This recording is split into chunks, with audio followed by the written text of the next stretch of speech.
Buenas noches a todos, todas y todes. Good evening. Y bienvenidos a Tertuliando en Cuarentena, espacio de encuentro y desencuentro, a space of encounters and unencounters. Basically, the dynamics here play out in where we have an intentional or an accidentally intentional conversation, a little bit of both play hand at hand. And tonight we have a continuation of this 7-month and ongoing conversation that we've been having in this space. So I'm really happy to be here again. This is such a sounds like we made out into a cliche, but I am quite happy of being here and being able to share space. And I'm happy to be here and share space with my friend Jacqui Otaño, who is actually was going to be here in the past, but now she's here in the present. How is that for a bit of an existential statement there? She's here when she's here now because she needs to be here now. Vivimos en el presente. So in that embrace of the present, I will not stretch out this introduction any longer, and I'll bring up my guest, Jacqui Otaño. Bienvenida, welcome. Gracias. How are you? I'm good. I'm happy that you are here when you're meant to be here, which is in the now. Yeah, I was thinking that, because so much has happened since the original date we had on the calendar. Sí. And it just wasn't the right time to do it then, Right. but now it's the right time. I feel good about I'm it. happy. It feels like, it does feel un centenario de tiempo atrás. It feels like it's been a century of long ago. I know. And I don't even remember who those people were. I'm not the same person. I relate with that very much. Yeah. I relate with that very much. And I think it's because I have maybe a little bit of every person who has come by here. So maybe it's like a little bit of a Velcro, and I have a little bit of everyone. And I think that's been, for me, has been phenomenal. And I really, really enjoy the outcomes of every single conversation. And tonight won't be the exception. So I understand that you perhaps have a song offering. Yes. So take it away, intro it, do as you artists do. Okay, thanks.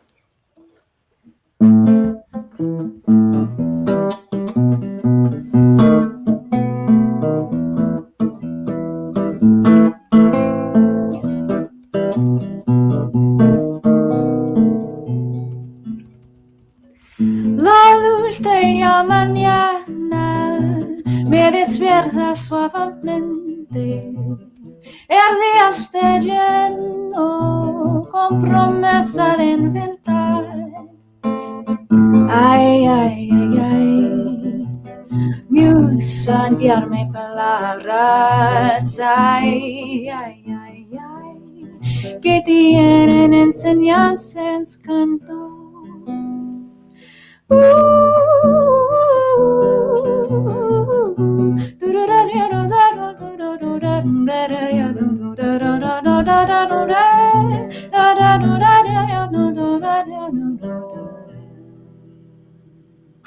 Soy una humilde soñadera, igual a mis antepasados. Es mi sangre contar una historia, mi origen ser periodista. Ay, ay, ay, ay, musa enviarme palabras. Ay, ay, ay, ay, que tienen enseñanzas me encantó. Ay, ay, ay, ay, ay, enviarme palabras que tienen enseñanzas encanto. Encanto.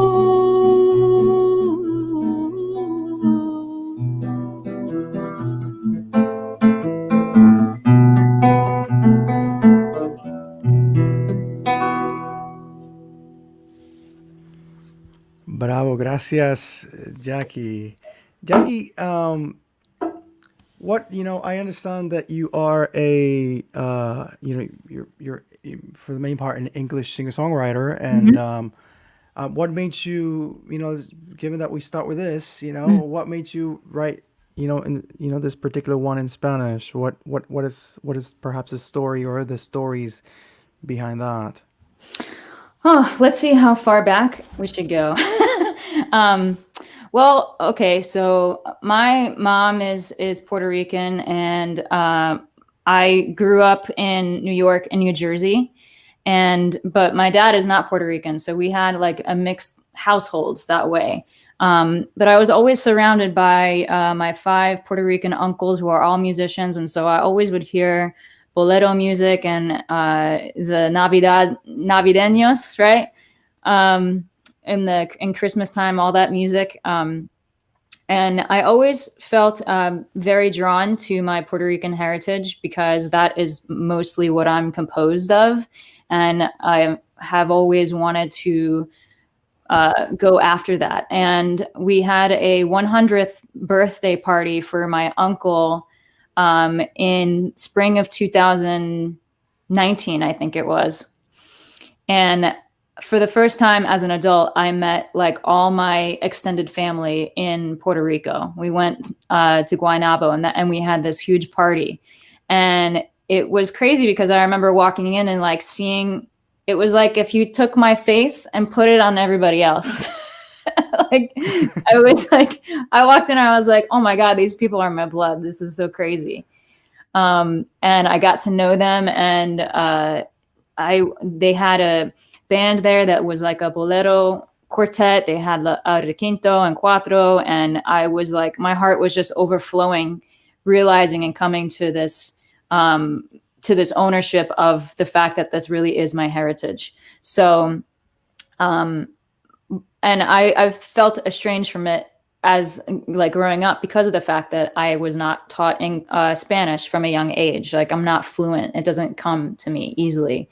So I made a decision that I was going to go to Puerto Rico. I was going to move there, and I moved there in November um, of 2019, that same year. And the goal was to record with a bolero quartet and learn more about bomba and plena, and learn Spanish, become fluent in Spanish. Of course, the pandemia kind of halted things, but we're gonna stay positive.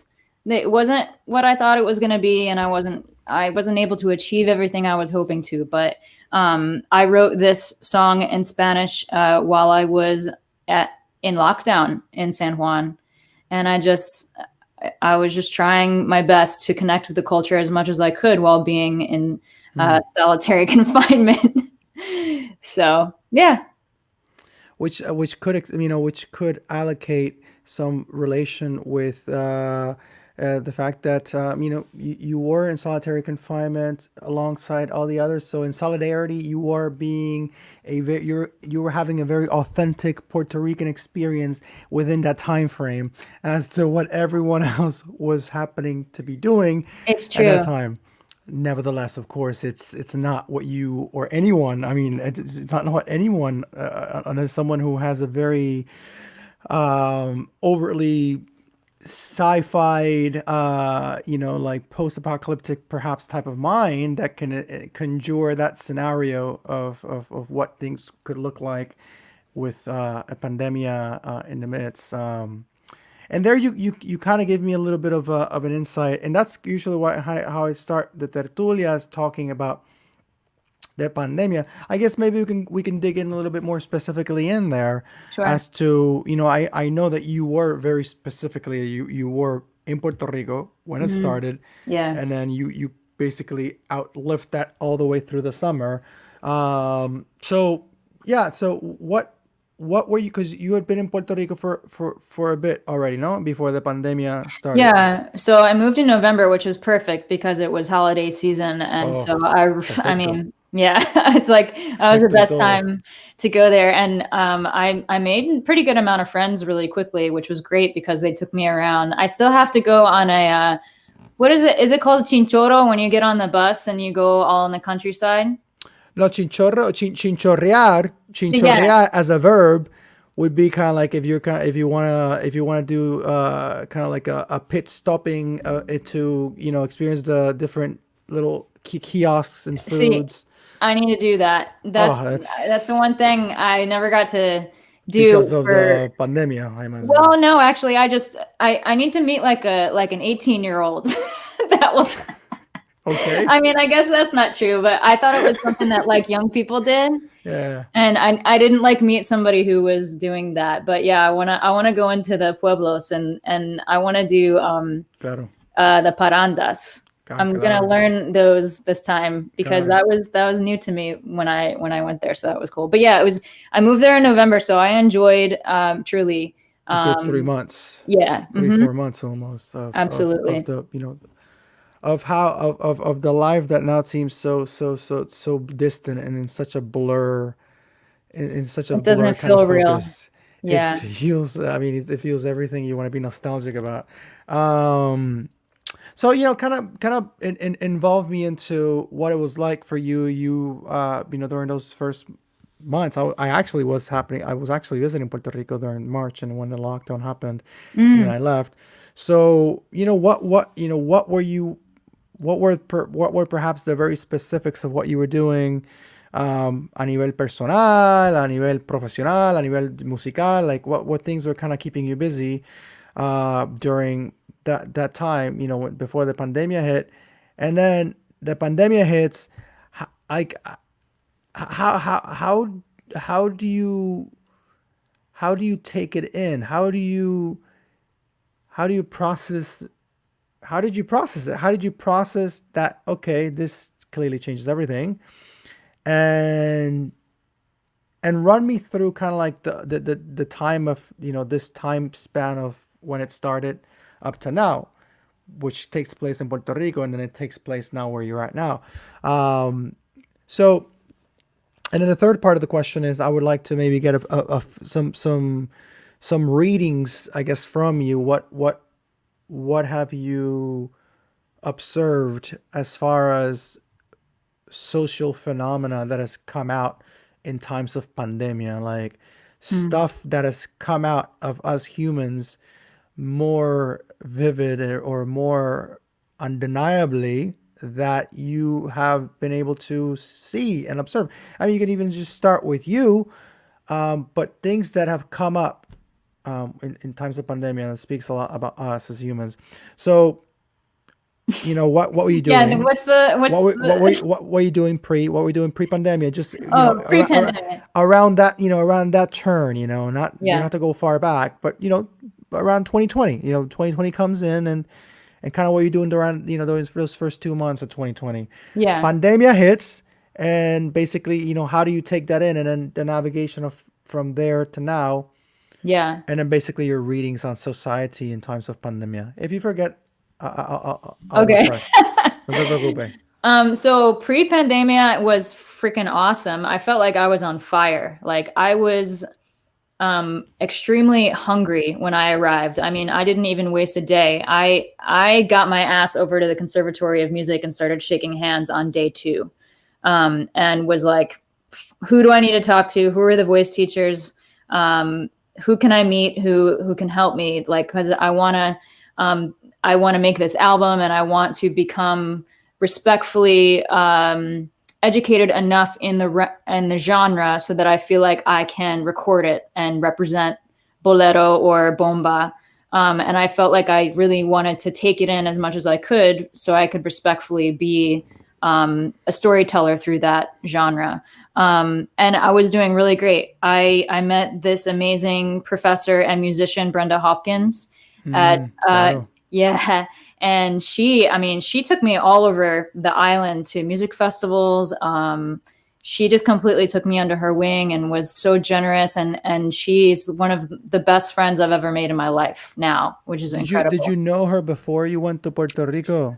Someone had mentioned her as like a friend of a friend, and I sent her a Facebook message, which Yeah. I'm sure she gets all the time because she's really well known. So it Sí, kind sí, of sí. fell under the radar. She didn't see the message. And then I saw that she was speaking on a panel at a jazz festival at the Conservatory of Music. And I went to the panel. And then when it was over, Like, hey, by the way, I'm very persistent. I bueno. walked up onto the stage and shook her hand, you know, back when we could shake hands. And I said, my name is Jacqui and I'm here and I want to learn everything there is to learn about this music. Can I please have your phone number? And which I found was a very typical thing people in Puerto Rico do, which I love, is like when you meet somebody you like, it's not weird to be like, okay, let me, what's your number? Dime. Dime. Dime. Yeah. And then you become friends. It's amazing. Yeah. So that's how it began. I kind of tracked her down, but I think we're both happy that I did that. Okay, well, yeah, Brenda has some history. Yeah, she's amazing. And I love watching her play. She did some really great concerts at El Boricua at the end of the year with guest artists, and I could not believe how awesome the programs were. I've had a couple maybe of her musician friends. You know, I had here, I guess, a good friend of hers, Tito Auger from Fila La Vega. Yeah. And he was here, and that was such a great dialogue. Um, so I know that her name is well known, and she has a trajectory muy conocida en Puerto Rico. Mm-hmm. Yeah. So yeah, we're working towards, I mean, she put me in touch with people who were recording engineers and producers, and we were starting to put things together. And I felt like I was learning enough about the culture to feel, you know, because my family is really New Year Rican, which I have learned is like very different from island Puerto Rican. And so once I got there, I was like, oh, I relate to this and this is in my blood, but culturally there's a lot for me to learn. So I kind of felt like I wanted to spend more time learning all that. And then, the holiday spirit and the holiday time was perfect time to see all the tuba concerts happening. And, I mean, tuna, that's the old, Spanish heritage, yeah, it was awesome. And then I went to Sansei and saw Connie Garcia and Connie, yes. Yeah, no, there's crema. There's a lot of mucha crema in Puerto Rico. A lot of great artists. I mean, it's a great place to go and have some sort of like scholarly residency or just anything. I mean, just you can make it you can make it your university without credits. Totally. And that was what I was trying to do. I mean, I don't want to say that I didn't get to do it, but I'm not finished, you know, just like a lot of people, you know, if they were in school, they're waiting now to do their degrees. But like, this was like a pilgrimage for me. I was like setting up my own like degree and like how to really learn the history, the language, the culture, the people, as a way to become not an expert. I'll never be an expert, but I just want to be respectful enough to it and know enough about it that I can be a person who documents with that art form. So, yeah. But then I guess, you know, I had no freaking clue, and I'm sure everybody feels this way. When the pandemic happened, I thought tops, it was going to be like 2 weeks. Life was going to be disrupted. Many people thought that, yeah. So I actually was, another thing that was cool that I want to mention is before the pandemic, I was working with El Morro, which is really cool because I used to go there like when I was a kid and stuff. And so for anybody that doesn't know, El Morro is it's a fort that's in Puerto Rico, and it's like they have 15th, 16th century artifacts there, and it's really old. And I was hired to make a series of videos about the cannon munition shells and how they conserve them. So I was like hanging out with these conservators all day, like making footage and writing scripts about these 15th century cannon shells. It's so freaking cool. Yeah. And so in the future, I hope, because I have contacts now there, we're going to try to make a video in one of the castillos, because I think that'd be really cool with all the echoes and everything. No, see, it serves as a great just great visuals and Oh, yeah. It would be really awesome. So that's something to look forward to, and that's going to happen. But yeah, so with the pandemic, I was over in New York when it first happened because I got hired to do a studio shoot for somebody, for a jazz musician in the city. And I was there and everybody was talking about it. And I was like, what is this coronavirus thing? And I just didn't. I thought, oh, 2 weeks. I'll go back to Puerto Rico because I could have like gone to New Jersey where my family lives, but I was like, oh, it's no big deal. I'll just get home. I'll get home to Puerto Rico, and then like I'll have 2 weeks, and then things will go back to normal. we'll see how that played out. So, yeah, I don't know. I know this has been traumatic for everybody. I would say the thing that was so hard for me is that I was alone and the earthquakes were still going on. And there was this weird thing of like, I mean, they weren't really like strong in San Juan, but you could feel them. Yeah. And I had never experienced that before in my life. So there was this weird feeling of like you're locked inside and you can't go outside. But what do you do if there's a strong earthquake? So every time it would happen, I'd be like, I don't know what to do. I know. Well, where does your impulse go? It doesn't Exactly. Your make impulses are sense. all over the place. No. So I was productive creatively for a little while, but then I got tired. I think that happened Claro. to a lot of artists. Like some people jumped into action right away. They wanted to like make a lot of things. And then, it's human nature. We got like a little discouraged and fatigued Claro. and especially people in isolation were dealing with facing themselves, like any mental health issues that may have caused. And yeah, it's really hard. And we weren't really designed to be, um, you know, product machines or like an Mm-mm. ongoing factory belt that here we are. There's no off button, and and and we have to jump right into action and interpret this space and time because we are to be sheltered and we are not to be not we are not to be going outside. So therefore, I mean, just from a distance, it seems ideal. It's like, I mean, it's perfect though. It's just ideal. I mean, but yeah, it's ideal if maybe you were a robot and Yeah. you didn't have to process things emotionally, psychologically, mentally. So I'm and we can speak as to the plurality of how people handle different things, and maybe some people were able to do it, and I think that's phenomenal. Um, but to kind of pass over a recipe as to this is the time when you're supposed to be, and then you're supposed to be actioning in this manner and producing this, at this rate. Mm-mm. I think that just responds to the ecosystem that we have created within the walls of capitalism and the walls of find your meaning and worth with how much you can produce. And then I think I've had people here that we've talked about redefining our sense of worth, not by what we do, but what we are. Yeah. No por hacer, Mm-hmm. sino por ser. Mm-hmm. Not by doing, but by being. And that transitional space, it could be very close. It could be very close in distance, just kind of like the distance between the heart and the brain. It's Mm-hmm. quite close, but it is, seems miles away at times.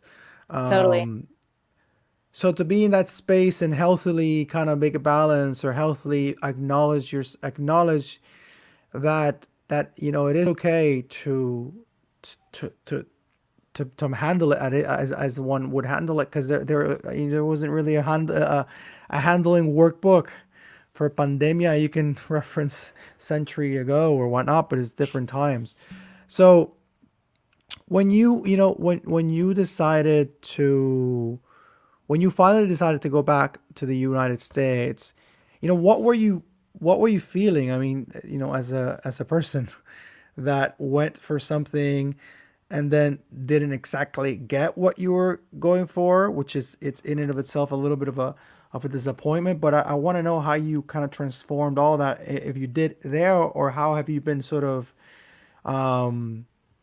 you know, processing that, processing the accidentality of life. Well, I'd love to be able to say that I faced it and overcame all the challenges, but to be honest with you, I was really affected by everything, and I felt like I had a broken heart when I had to leave Puerto Rico because it's something I always wanted to do my whole life, and I finally did it, and I felt like it took a lot for me to do that, Yeah. and I was so scared of I felt like I was walking away from my one true love or something like that. You know, like what if I never get to go back? Or what if I lose this opportunity? And because I had carved out this time specifically to do that. And I'm not sure if in the future, you know, who knows what's happening with work, if I'm going to have to be getting some kind of corporate job at this point. Um, Everything is so competitive. It's just I don't know what life is going to look like, and it was extremely sad. And when I came back to the States, I had a little bit of culture shock. I even had I'm fine now. So I'm going to tell you these things because I want to share my story, and it's Claro. fine. Yeah. But I had some PTSD from being alone when there were earthquakes happening, and I wasn't able to see my family in Puerto Rico because they're older. Claro. And so in that way, I had a couple of friends that were really looking out for me. I was very lucky, and I also had a lot of friends that were checking up on me on Zoom and everything, like just friends from home. Mm-hmm. Uh, but I'm a very social person, and it was kind of torture every day that would go by that I could hear how quiet the condado was. Claro. That like most of the time it's like a bustling city, and you hear like people greeting each other in the morning, and you hear in the evenings like there's always some kind of music happening Mm-hmm. at the park across the street. You know, people bring their like tourist salsa classes over there, and I just love it. It's always loud. And it was so quiet out, and I can remember this sound so vividly that all day you could like hear the palomas, the The pigeons and the birds, the sea, doves. Like you could hear them like flying flapping and from wow. from building to building, and it was so quiet. Which it was that was peaceful. That was cool. I But mean, yeah, it's different. yeah. I mean, you're hungry for this culture and the sound and the thickness of the bomba drum, and like you want to feel the rhythm of the earth and be out there with your people that you have felt disconnected from your whole life. That's all I wanted to do, was to connect to what I feel is very intrinsically and organically inside of me, and to feel like I couldn't do that, you know. And not only that, but I felt like I was soaring, like I was on fire up there, and then it just like pulled the plug, you know. Um, and it just really sucked. So it was many months of facing my own mental health.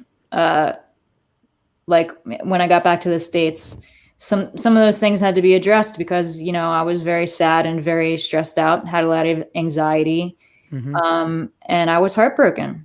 So, but in a way, it's good that all that happened because it made me be more intentional about, you know, taking care of my emotional and mental health. And Claro. I feel like I have now a health regimen that I've never had before, and I never would have felt the need to go there and figure that out if I hadn't gone through all that stuff. So, and I think a lot of people are finding that because everyone has suffered in some way through this, and they've had to see themselves in the mirror and be like, what am I going to do to get through this? Like I'm human, and I can't distract myself with the world or with going out and drinking or whatever it is. I don't know. Um, you really have to face yourself. So it's a good thing though. You know, and I was gonna ask you in that, in that realm, because something I feel it's important to explore and talk quite candidly, as openly as possible, or as openly as we can mutually agree to with everyone who's here, is talking about, mental the mental zones, the mental issues, the mental realm, the Mhm. importance of being healthy, the importance of acknowledging the overly tabooed topics, or the overly, what's the word I want to use? Like stigmatized, or like, I don't Sí, know. There's a lot of judgment surrounding mental health in general. totalmente, and Yeah. also minimize, like when you get when you get the paternalistic type of feedback, when you might have um, una queja, or something that is hurting you, or something that is inflicting you pain, and Mm, it is not visual, like you don't need a tourniquet, so therefore the interpretation of it is, kind of like the grab yourself by the bootstraps type of mentality. So how to step out into that place of being like showing empathy, rather than condescending knowledge, entre comillas, mm, because um, sometimes the projection that we show when we step out of that empathic zone or empathetic zone, it's maybe because we're so uncomfortable being in that space of recognizing the vulnerability of another person, because maybe by recognizing the vulnerability in the other, you have to recognize yours. And mm-hmm. I think that freaks the hell out of us. Um, and then it not only freaks us out, but then we just fuck things up, because then we just channel that out to their person. I think it was last week, um, una amiga, pues, colombiana. She Mm, has been kind of problematizing many issues, especially within the Christian evangelical religious sect, and decolonializing issues.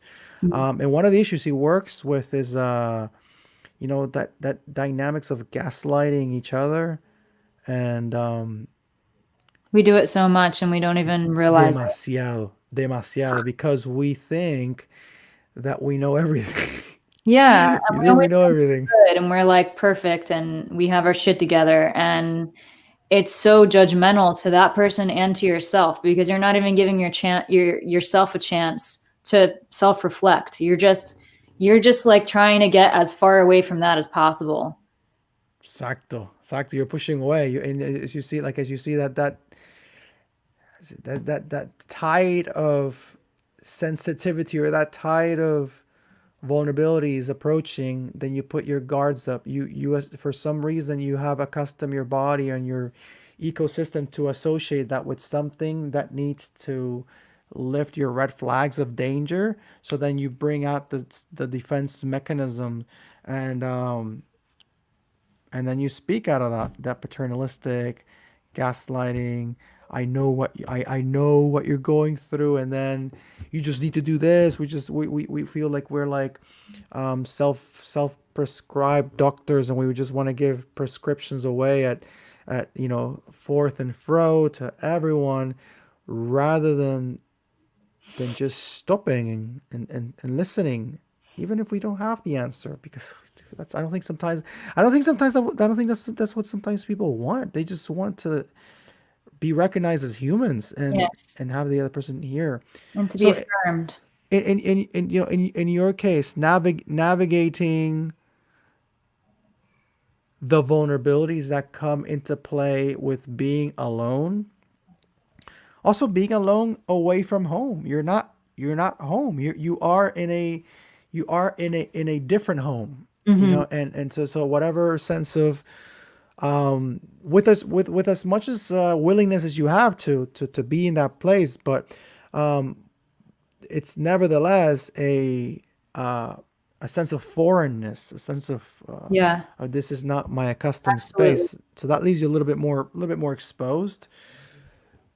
So in that space, and since we're in this topic, what perhaps, if you might remember, whether it was just purely accidental, purely just like you mixing powder juice of like metaphorically speaking, in terms of you just trying to conjure something up to help you, was there anything particular that in those times of being alone, that you realized that not you're not meant to be a producing machine, but that time alone but that time alone is happening. You're there. So what do you do with that time alone? Like, were there any sort of things that you might have started doing in Puerto Rico, that not that they became disciplined things that you do every day now, but maybe some things, some thoughts, some mind frame, some things you touched, some things you smelled in that timing Mm-hmm. that you have kind of like tattooed into your life, that now can maybe serve as some sort of rhetorical reference and anecdotal reference for you, because you lived it in that time. And, Yeah. and the fact that you lived in that time, like just everything about you, your skin, your smells, everything within that timing was very unique and particular. Yeah. So are there any of those things that you might remember? I know it's such a specific question, but you can make it as general Well, as you want to. I'm rounding. I'm kind of, as I mentioned before, just like coming to a new.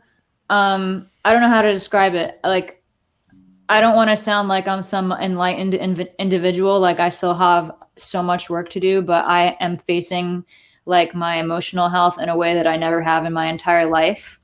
And so I hope that that makes me more open to talk about the experience, because prior to really taking control and thinking about this a lot for myself, I have resisted thinking about my time when I was there, locked down like that, because I found it to be very traumatic and very stressful.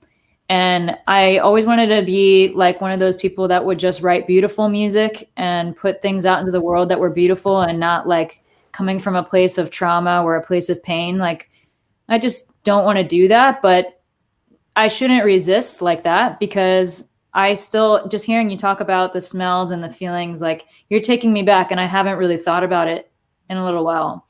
And there's a lot of material there and a lot of very strong feelings that I feel like, because of how I've been improving with how I think about mental health, I might be more open into using that as source material for making artwork and for writing music. Whereas before I would be like, I don't want to talk about it. Complete Claro, deflecting, like didn't want to think about it because, it makes me feel bad that I was depressed and like, claro, um, understandably. yeah. And, cause I had people telling me like, oh, just do some yoga, or like, enjoy this time, write a bunch of music. It's like an artist retreat. And I'm like, yeah, but the things that inspire me are literally void. Like, I don't Yeah, see another person. I'm an extrovert. I'm the person that when I hear, and I've done this multiple times in San Juan, when I hear music, I will go walking through the alleyways to find out where it is. donde, claro. And I walk up to the front and I'm in it. Like, that is how badly I want to soak myself in that stuff. Yeah, So without having the inspiration of the world and the things that make us who we are, to remind us of who we are and to give us energy, and have that exchange of love between strangers playing music and you just learning from them, there's not really a lot of work you can get done creatively, to be yeah, honest with you. And I got to that point where I was like pressuring myself, like, oh, you're never going to have this time again. This is a gift of time. You can finish your album. You can get all this stuff done. And I still have so much work to do for my album. And it's like, Jacqui, why didn't you just sit down and do it? Because I was uninspired. And you really shouldn't yeah, try to force that kind of work when you're not feeling well, because you don't want it to come from that place, and it doesn't serve the music that well, to force it and make it manufactured. It has to be natural and real. So I did like a couple of collaborations with people over, like that we edited together, because I also do video editing. So like I would pick a song and I'd record a part and I'd send it to a friend, and then we'd put it together. And that was a lot of fun. But I didn't really feel like I could touch my original music at all, because I didn't feel like talking, if vale. that makes any sense. No, I think it does. I'm not a musician, but I think it makes particular sense as to the legitimacy of what you were going through. That the very realness of, I don't want to sound redundant, but of that reality that it's not to be minimized, minimized at all. And I think that's a value. I think that's a valuable uh, a valuable lecture, de lectura, like of reading, um, to acknowledge that, to acknowledge, okay, okay, okay, so this is what's happening, and to have that level of honesty, of that level of healthy, or that healthy dosage of honesty, to know where you are at. And I guess that's what people like maybe refer to as to getting to know yourself, Mm-hmm. getting to know yourself. And maybe within those spaces, and I guess with any space, because it connects to a certain part of you that that particular space is going to bring out, um, because life isn't this linear thing. Mm-hmm. And when we want to make it that, that's when it just seems unorganic and just seems quite manufactured, like kind of the Yeah, word you were of using course. before. And whose expectations are you trying to live up to? I mean, I don't even know where that crap comes from. Like Punto. when I was like so hard on myself the weeks that would, I mean, weeks would go by and I felt like I didn't do anything. Then I'd have a couple of days where I felt really down and I would just watch Netflix, which is like, what the hell else? It's not like, I mean, we couldn't even over there go for a walk without the police asking you where you're going. And I had this Cierto. bag where I used to put an onion in the bag that I had this onion that I would put in I the was bag. I was in the grocery store. And if the cops stopped me, I'd just be like, I'm going to this. I just came from the store. And he's like, it's a pandemic. You went to the store and you got one onion. You should have Because garlic in case there are vampires. Have a little garlic in case it's double. yeah, Keep it safe. a bag full of garlic. You're Y'all don't know that what kind of smelly problem. person. Oh man. So then you But are walking through the streets of Old San Juan with a very particular organic smell of onion on you. yeah. And the You or and being she. like I got in trouble one day when I tried. Oh man, it was so like there are a couple dead end streets in the neighborhood of Ocean Park where you can Hmm. kind of walk to the end and look at the ocean, but you don't have to go up onto the beach. Yeah, yeah, I would go over there and like it was private enough that like nobody would see me. Um, and I would just like marvel at how people would drive there. I would be sitting there for maybe 2 hours. And in the time that I was there sitting just looking at the water, people would come, like 15 or so cars would come every few minutes just to get in their car and look at the ocean, Oh and then they would wow, leave. wow. And I just was like, wow, that is so cool and sad, but cool because, they feel drawn to go there just Yeah. to look at it, knowing that they can't go put their feet in it and knowing that uh, they don't know when they're going to be able to see the water again. They appreciate it enough and need something from the ocean that they go and they breathe it in and then they go home. It was amazing to see. And that happened all the time. It's speaking into that, into those visits that we might make to the ocean, and using the ocean as a metaphor. Mm.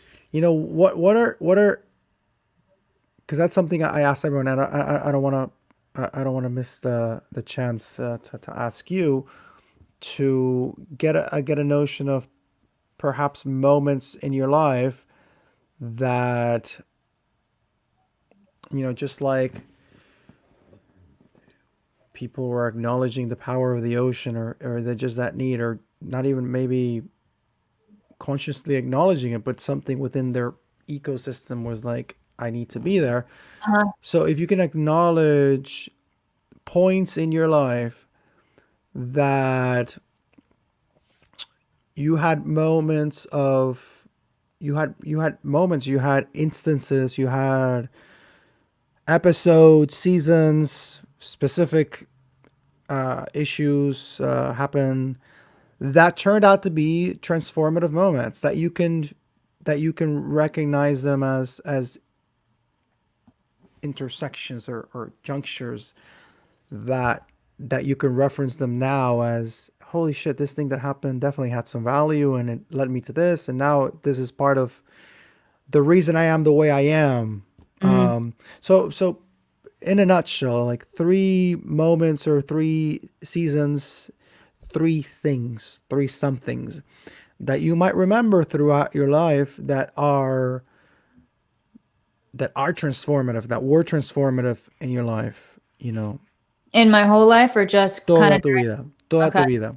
Um, and things that were transformative and kind of building my character, right? Como sea, like that maybe in reflection or in hindsight or in, through the rear view mirror of your life, you can look back on them and see how, that thing was something. Maybe you have something that top of your head you remember, but maybe as you talk, you might build onto other things that you might not have at the top of your head. Maybe you have like a very iconic childhood memory, but then maybe as you start talking, maybe you'll have a more recent thing. There's no chronological Hmm. Okay. thing here, so. I would say the first like music forging moment of my life was when I was like 9 years old and my brother was in the marching band. And I went and I saw one of his competitions and I was like blown away. I was like, holy crap, this is what music is. This is amazing. And it was so beautiful. And his school that I eventually, as I got older, I was in the marching band as well. But the director was an exceptional educator and would choose music that was very challenging and very sophisticated. And also, we had like the best coaches that would make the whole show just very high quality. And Mhm. so that had a huge impact on the way that I approach musical integrity, musicianship, and like even jumping forward to like my whole efforts in Puerto Rico.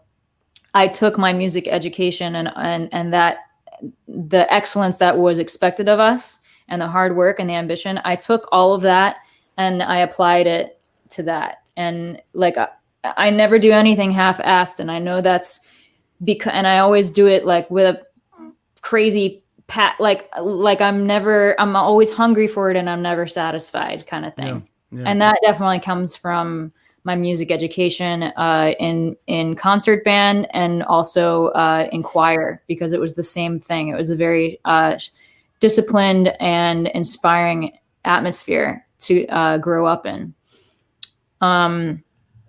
And like, I guess just because it's recent, I'm going to have to say that the things that have been happening the past few months have transformed me in ways that I cannot even, um, it's been painful, but now I'm on the other side of it, so I can talk about it. Mm-hmm. But I, if you were to make a list, it'd be like, okay, earthquakes in January and February, my abuelita died, and I had to go to New York to say, to put her to rest. March, the pandemia started, the lockdown started. I was in a long distance relationship at the time that was, just very difficult to navigate with all the stress that was surrounding us and the world. Then we broke up, and then my other grandmother passed away. And so it's been a year and like 7-8 months of really heartbreaking things happening. And I felt like I'm transformed because I feel like I was burned to the ground. Mm-hmm. Mm-hmm. And now it's like, you're coming out of the ashes or whatever. And I have never in my life experienced that much pain and grief. But the thing about it is that it gave me an opportunity to connect with people in a way that I have never before. And it also showed me a depth of myself that I didn't know I had. I always know I'm a very passionate, loving person, but it's like even deeper than I realized because Yeah. of the threshold of pain that I felt, especially from losing my grandmother. That was the worst because we were really close. Yeah. She was my best friend. And so experiencing all those things coming together, it was like an explosion of grief, and going through that and having help from people who love me, and um, just seeing how everybody came together to help me. I feel like I'm in this like new tier of existence. Like before, I had no clue what life was about. And I'm sure something else is going to happen that may even be Claro, worse in the future. claro, claro. Always. Yeah, always. It's painful, but I had to experience this. It's completely changed me. When you, I think, a few months back, I think you shared some postings about your abuela. Hmm. And I think I mentioned to you how, in the lines, how formidable it was to see these videos. And then you had just, and then you then proceeded to tell me that, your abuelita had just passed some time recently. Um, for those of us who have had, or who have, esas abuelitas, ¿no? O Hmm. abuelitos. Yeah. Um, and I, for example, have many, many memories of my grandparents in Puerto Rico, especially my grandparents from my mother's side, because we used to live, like, basically a house on top of their house. There was this sort of like wooden little house. I kind of had my childhood there. Wow. So I mean, it was very frequent to see my grandparents because we would be spending the day after school with them Mhm. in la casa de abajo. Um, and for example, some things that I get from my grandfather are my love for antique cars, because he used to, and it's such a great metaphor to life. He used to, I mean, he used to love cars. He used to love Fords particularly. I mean, he had such a very uh, a very authentic and dreamy like relationship with American cars, particularly with the Henry Fords, and and with the relationship with Puerto Rico and the United States. But that's a whole other issue. But Oh, I'm gonna have to hear about more about that at another time. oh, pro statehood, PNP de raja raja.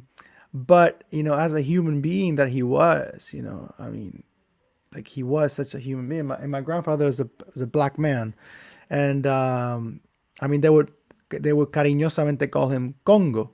Mm. Congo. That was his nickname, Congo, as a black, dark skinned man. And he would basically, the metaphor I was referring to. He would go to junkyards, and he would find these beat up, like just dead, no life, old 60s, mid 60s Ford Mustangs, and then he would slowly and gradually bring them back to life, to the point of exhibiting them in car shows and winning awards. I mean, he would have like a whole shelf full of trophies of the different things. And just really quickly to close the parenthesis, I was able to take him to his last auto show, because the last months of his life was, he was ailed with cancer. So he was able to go to his last car show, and it was like seeing a little kid in a candy shop, or a little kid in a toy store. And I really value my relationship with my grandfather, in that it taught me the value of, and I always say, the value of spirituality, without ever talking about God, without ever talking about religion, because my grandfather wasn't religious. The closest thing was to religion was him having to take my grandmother to mass, because she would always be like, I want to go to mass, and he would take it to mass, but he wouldn't really stay. That wasn't his thing. And but it was his passion for cars and that process and stuff. And I even have him tattooed. I mean, I feel that there's that connection. So I ask you, in your experience, you mentioned both your abuelitas, no? Like, what was your relationship like con tu abuelita? Well, with Mima, I mean, both of my grandmothers were so different from each other. I mean, so my abuelita is Mima. She's from Lares, and then my other grandmother is, we call her Nana.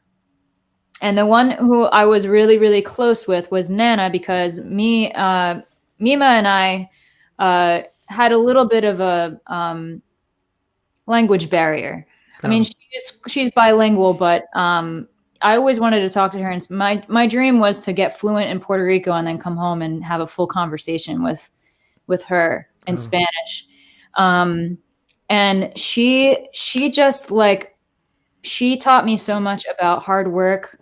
She moved to Brooklyn when she was like maybe in her 20s or her late 20s, 30s, and started her life from scratch, and like was a clothing designer and a seamstress, and she was a self-made woman in those times, like completely badass person.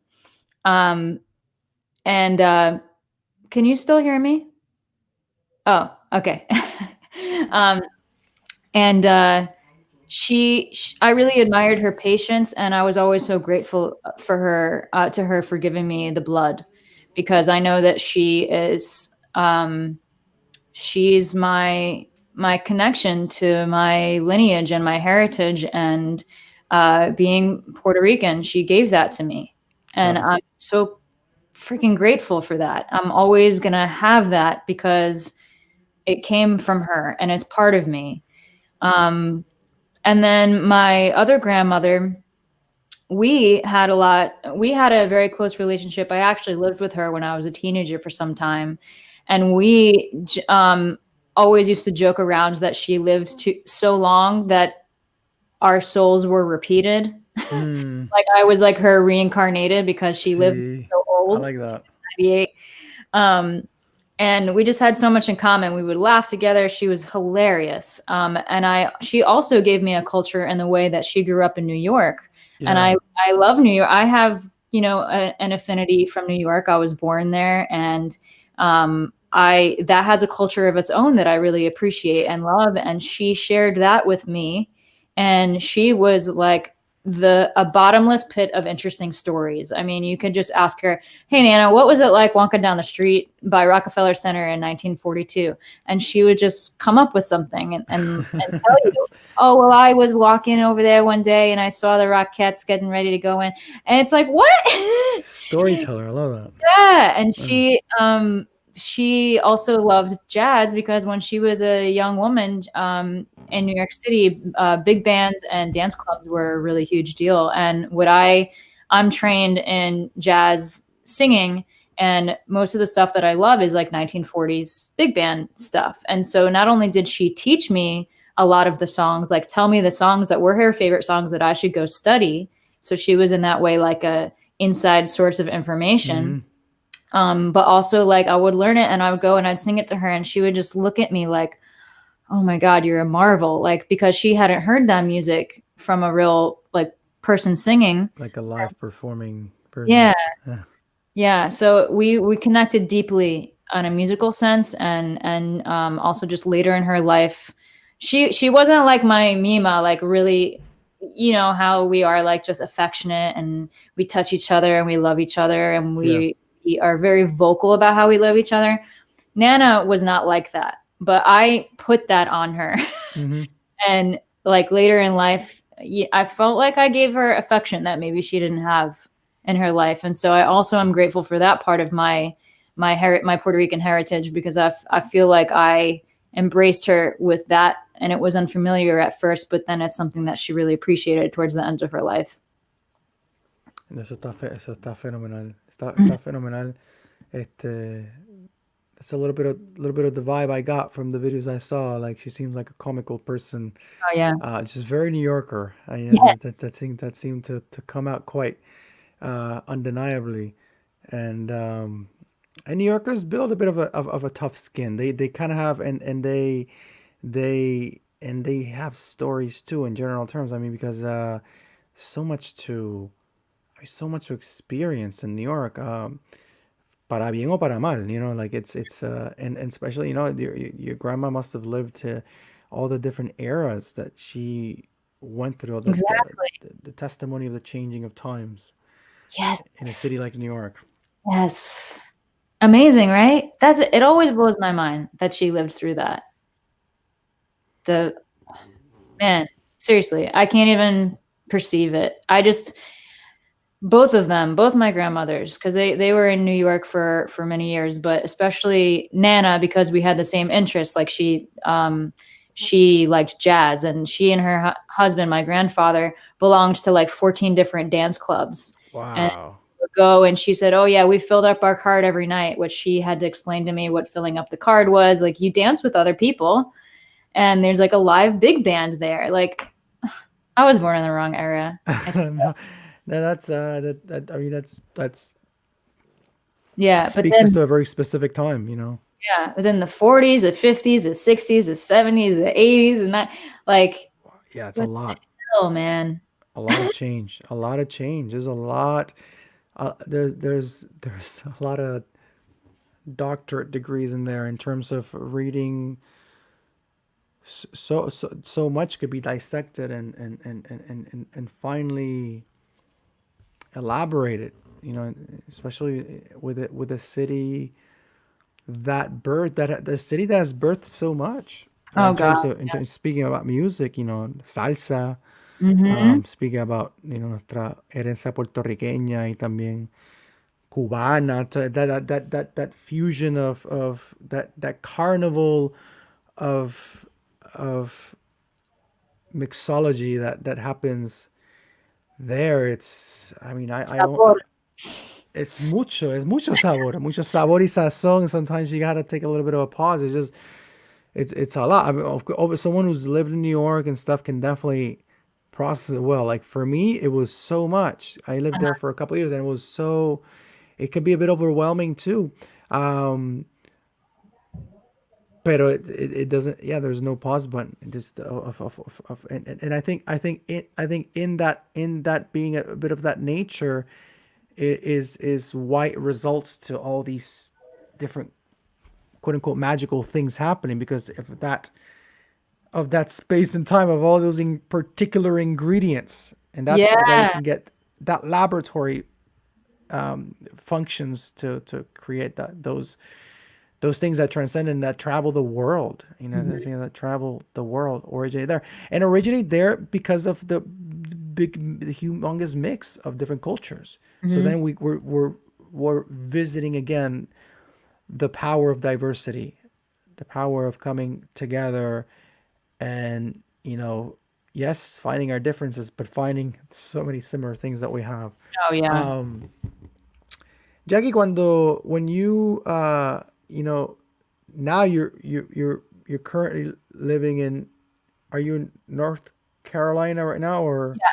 Yeah. North Carolina? Actually, yesterday we had Emily Wimbish with, I think you might know her, or at least her Oh brother. yeah. Yeah, I know her. That's crazy.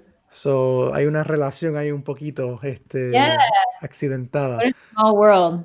And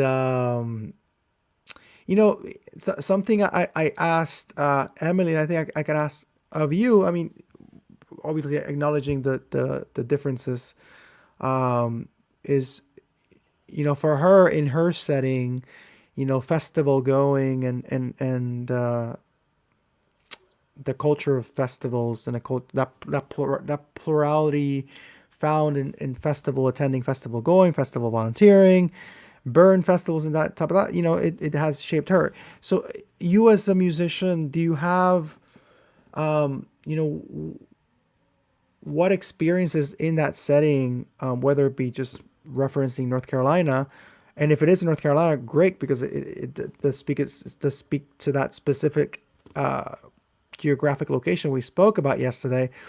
But do you have that? Like, do you have that reference in terms of the experiences that you've lived out musically in North Carolina, that you, as you have traveled a bit, like you might be able to talk about, like, as in, you know, how the quote unquote scene is like? What have you found Wow, to I have to remember to tell you the truth. appreciate from it, from maybe gigging, from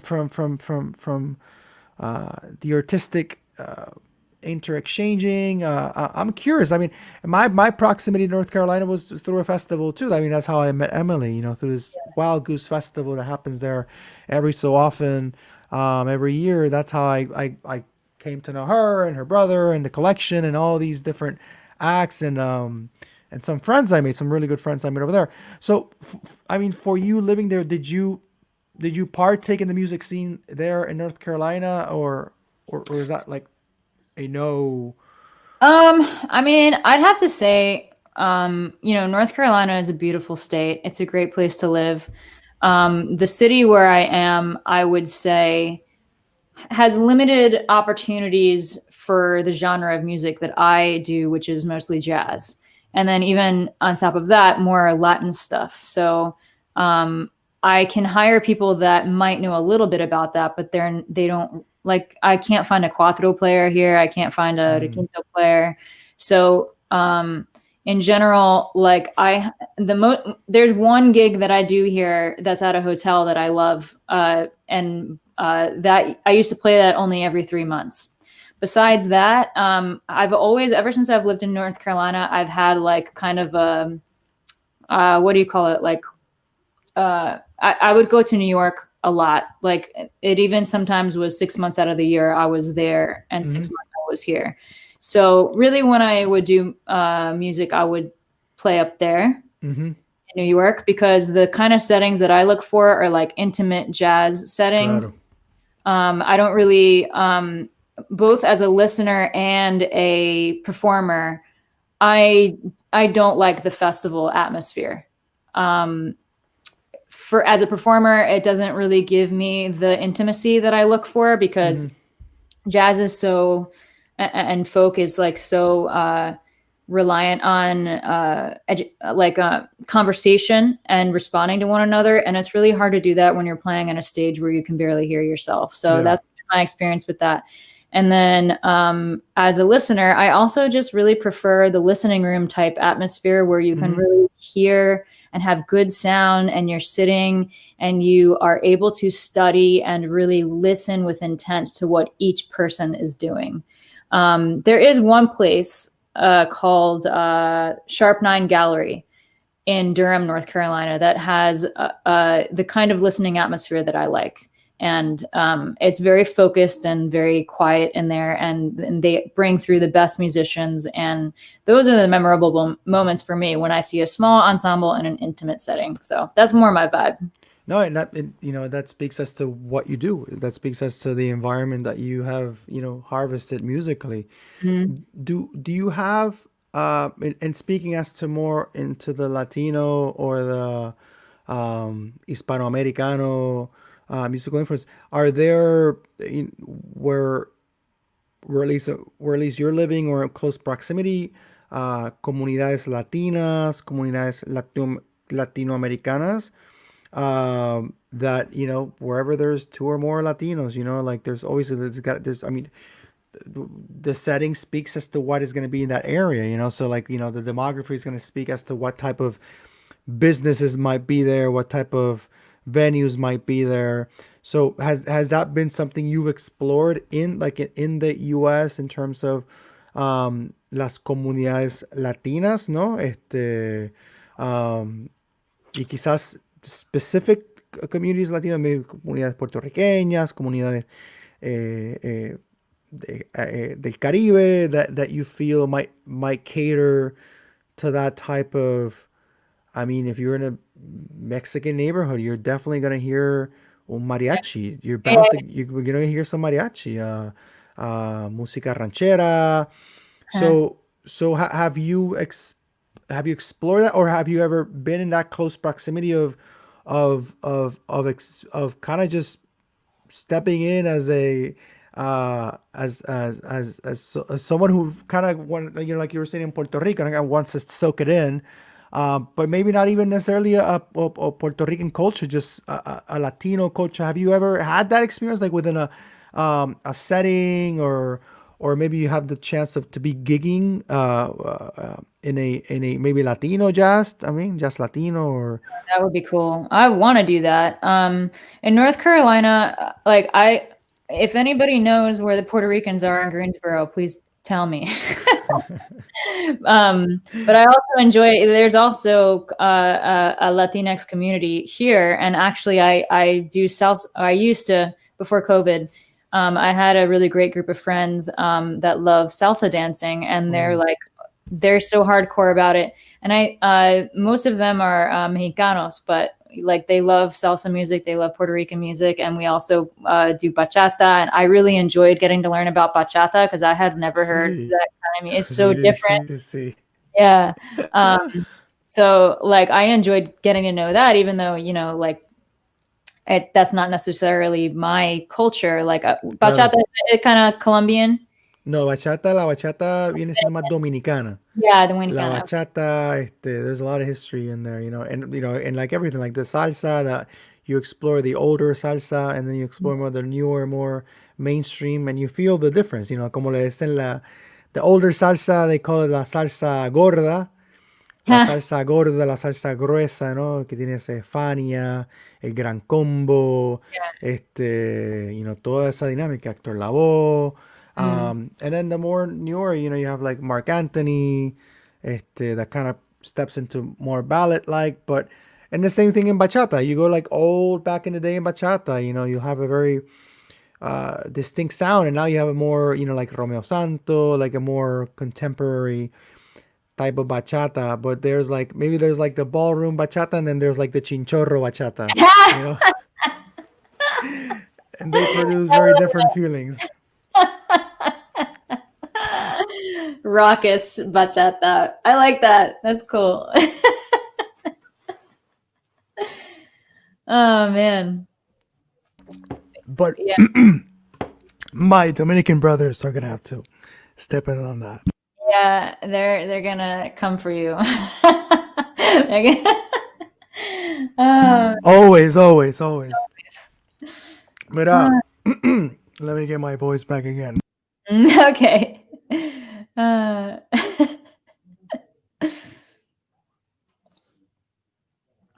So,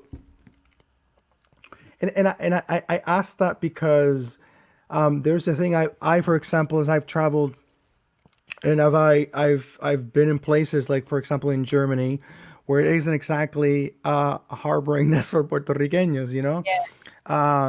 meet Nicaraguenses, I would meet Peruanos, and it would be a very special encounter. It would be a very, because it is one, you get to learn about a culture you might not be so knowledgeable about, and also it's just you feel that esa latinidad. Yeah, there's like some kind of spark or something that even if it's not your country or your heritage, there's like a spark that reminds you of yourself, and you just like see yourself reflected and you want to be part of it. Claro, claro, it's such a rich, it's such a rich experience, and any culture. Like when I was in Germany, I mean, I really found an interest of learning about some, different African countries. I would see my African brothers and sisters in the certain neighborhoods that were definitely blacker than other neighborhoods, and I mean, in a very white country as Germany, I find a lot of interest in. And I was sharing with you backstage that I just recently started doing my master's in Germany virtually, and some of my classmates are from Nigeria, and some of my classmates are from entiendo que Senegal, some different countries in Africa. And today in our class, when it was just an introductory class, so we had a little bit of a tangent conversation, and we're just talking about the professor was all talking about the different struggles in the different countries that are represented in the classroom. He would ask me about me, like he asked me if he was quite knowledgeable of every single country that was there. He was asking me if I had studied in Rio Piedras. He was telling me that he has a colleague that studied there, and about the student struggles there. And then we went talking to the Nigerian brothers, and they were talking about the different zones and how it's all distributed, the power struggles that are going on in Nigeria. And it was so great. It was so great, and they were contributing to the conversation. They were talking about their own lives, and then towards the end, they were just like, thank you for taking time to talk about our country. And I thought that was so. I mean, I'm like, Hell yeah. I mean, I want to, and at the end, I told Professor, you have to put in a request to have some, in the religious studies program, have some sort of decolonial African religious studies type of class come in, and work into that, into obviously all the ramifications and consequences of colonialism in Africa. Yeah. But to find one another, even when we might not know that there are similar things, but there are so many things. I think the most similar things we have are the inheritance of colonialism, of what colonialist what colonialism has done to many countries, to And it's many still happening. It's such a ripple effect. todavía, It's still freaking happening. todavía.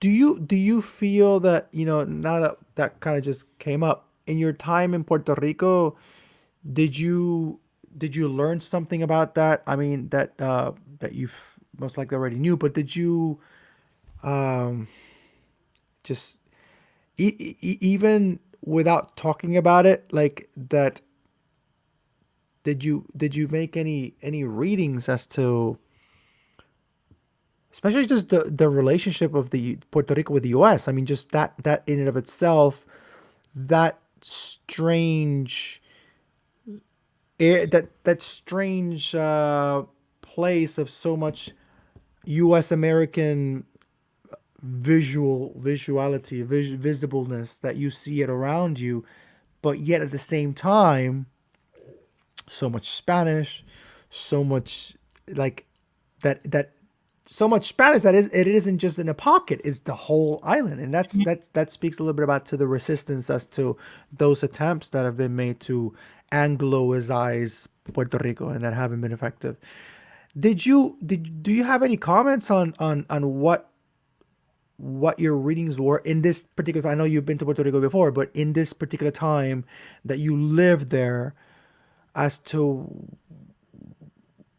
what your definitions of colonialism is, or what, I don't know, just your readings as It's to. it's so complicated, and I still have so much to learn about it. I think that like even just becoming just everyday life there when things were normal, you feel the presence of that oppression every day because things are just like simple things that shouldn't be like just things are more expensive at Mm, the store like that. oh, That is like a result of the system that has been colonized.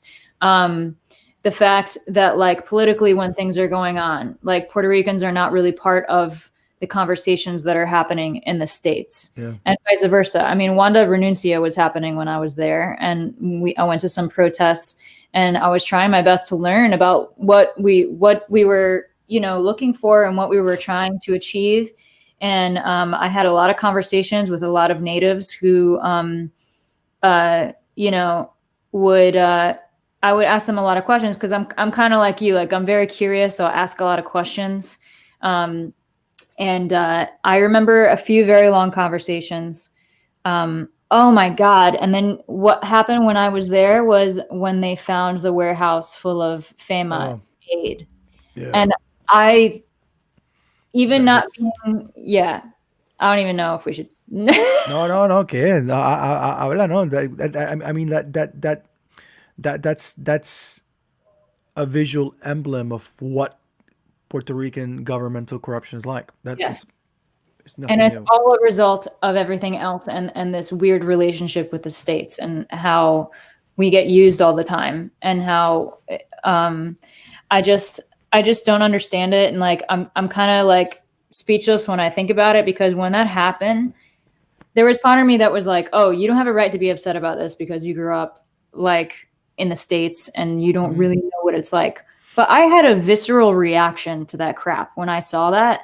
I Oh my God, I cried. I felt angry. I didn't understand like what was going on. I felt like I was completely missing the facts and I couldn't comprehend the situation. Claro, you try to find some justification. I know there's something going on here that maybe I don't understand, but no.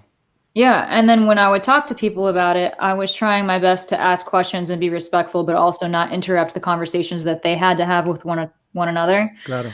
But it was just very like emotional, you know? Like I remember being one night, I went with Brenda to a show, I think that was at El Boricua, and this was going on where they found the warehouses. And we were kind of standing around, and the show had been over for a while. We were talking for like 3 hours out on the street, and it was raining. And we, I would say it was Spanglish, you know, so I kind of missed a little bit of it. Mhm. But just to see and feel the palpable pain and I guess pain is it, and injustice. And when you're standing there and you're looking at these people and you realize how fucking beautiful these people are and intelligent and loving and expressive, how could we be treated like this? How could we be treated like trash? I don't know. That's kind of how I felt.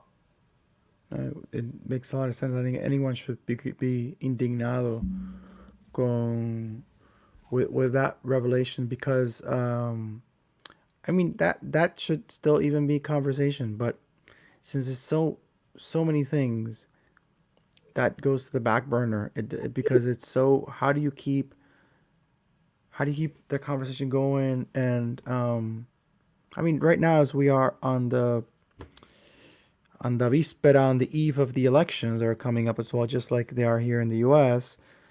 um it is just a remarkable consistent tendency of the political campaigning over the same stupid rhetoric about pro statehood and how we're gonna get this is gonna be the time we're gonna put annex Puerto Rico with the United States. I mean, and to really step back and be like, really, is this still going on? Is It's this been going on snake since, oil still being sold? yeah. No hace So, sentido. do you mind if I ask you a question? No, no, no, claro. 'Cause I hope that some of my friends are watching and can watch through my education and my questions of this. I don't understand. So like residents of Puerto Rico cannot vote for the president. Is that correct? If they live here as I'm living here, we can. As But if you're over in Puerto Rico, you no, cannot. I mean, you're living in Puerto Rico. Puerto Rico is is a colonial territory. It does not have just like Guam and just like American Samoa. It does not have the inner workings to allow the inhabitants of that state or that territory to vote. It doesn't have that. It does have it, for example, if it's primary, which is a complete bizarre So turn of that's events. what I don't get. So they can vote in the primaries? If there's if the content is so tight, like it happened with Hillary and Obama, like it happened, I think, last time with Hillary and Bernie, they go and they campaign and they of course because and that's something that I know that Puerto Rico has Puerto Rico has more I don't know the specific number, but it has more delegate count than a number of states in the Yeah. United States. I just, So I bet that makes many, to be specific, many Republican states or Republican representatives not very happy about the fact that Puerto Rico could be. I mean, if the Puerto Rico were to be considered a state, it would not be taken in well, and especially Puerto Rico is a little bit more left winging in a way as far as U.S. politics is concerned. But that's not just a clear cut study because I mean, Jesus, it's we don't vote. So we don't really vote. So then how do you really measure it? You can measure it by perhaps by those primaries and by serving, but we don't vote. So if we don't vote, there isn't much of a historical reference to be like, well, during the last 40 years of elections, Puerto Rico has voted more towards the right. No, I mean, you can maybe do that with primaries and stuff, and that it's it's it's colonialism. That's the thing. That's why, just like you were saying about how do you justify these warehouses full of food, How do you justify it? It's colonialism. And it's not, the warehouse is not a direct comment to the U.S., but it is a comment to the U.S. because it is that inheritance, that U.S. sort of like federal. I mean, we receive a certain amount of federal funds. I mean, and great, we receive a certain amount of federal funds, but that which we give back to the U.S. it surmounts that amount by triples at the very least. Yeah. So there is no charity there. Um, but politicians have in Puerto Rico have become artists or deceiving artists in the art um, of using politics to be able to make their lives retirement, to make a big winning. Why do these privileged men become governors? Why did Luis Fortuño become a governor? Why did Ricky Rosselló become a governor? I mean, well, one, I'm sure there's a level of ego, maybe for Ricky Rosselló as his father was a governor, but because you start making ties with certain corporations, da da da da, and then you spent 4 years or 8 years. So then, when you step out, you got it done, baby. You got it done. You make legal arrangements. You shift things. You sometimes bankrupt things, so then you can start privatizing them. And that's what Fortunio did, and that's usually you see that so much within the PNP party, the pro statehood party, both the PNP and the PPD, which is the Commonwealth whatever party, Estado Libre Asociado. Independence. The PIP is the pro independence. PIP is independence. Okay. Partido Independentista Puertorriqueño. Okay. But between the PPD and the PNP, which is the one who has been interchangeably taking turns and who wins governorship and who doesn't, they have been sharing a great deal of blame as to corruption. But if we were to compare, like if we were to get to the details, man, the PNP party wins it by a mile, Really? by thousands of miles. It's almost like it's within that intrinsic DNA within the PNP party that when they get like it's like when they say, man, if you're gonna sin big, like go all out. That's Yeah. what they've done. They've sold out chunks by chunks Puerto Rico to the private sector. And that's that party. So now this representative of the PNP party who's running now, who was the attorney for the Junta de Control Fiscal, the Fiscal Control Board, who was their attorney. Now he's running for governor, and his argument is, "Oh, I know how to negotiate with the junta." And like, but doesn't that make you like kind of like complicit? Like you're selling us out. No, I have experience. It's like I have experience dealing with the devil, so I know how to work with the devil. So, but who buys that? Many people buy it. Usually, the older generations they play into the whole bi-party system.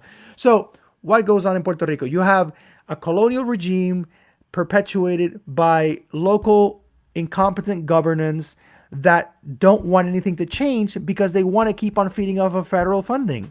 They want those federal funds to keep on happening. But I mean, how much longer is that going to happen? Because I mean, corruption, I don't think the U.S. as the administrators of the colony, I don't think they're going to be happy about so many cases of corruption. Because this is funds that they're giving us. Of course, they're getting back triplified or quadrupled, but the corruption is not a good resume to have to be like, yes, we have the Junta de Control Fiscal. We have it for a reason. And I'm not legitimizing the debt. That debt is so illegitimate, and that debt has a lot to do that we the people are paying back at it because of the long line years of corruption, of taking a credit card system.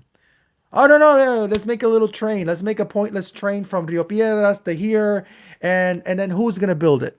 I'm gonna get some contractors. I'm gonna get some friends.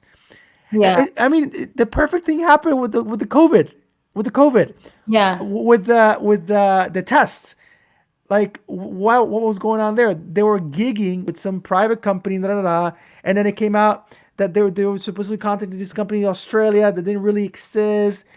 Every time that there's an opportunity to make enough money, they take it. And even in times of like Maria, Yeah. Like, why same does that thing. stuff all happen. Like it just pisses me off every time I hear that something sketchy has gone on. Like I learned that somebody came and brought a bunch of solar panels to give electricity back to the island, and they did a big photo shoot, and then they just left. They left like it was all fake. And then they have this other fake like electric company who's going to come in and build all this infrastructure, and it's like a front for another business that's not even real. I don't understand why that stuff happens. See.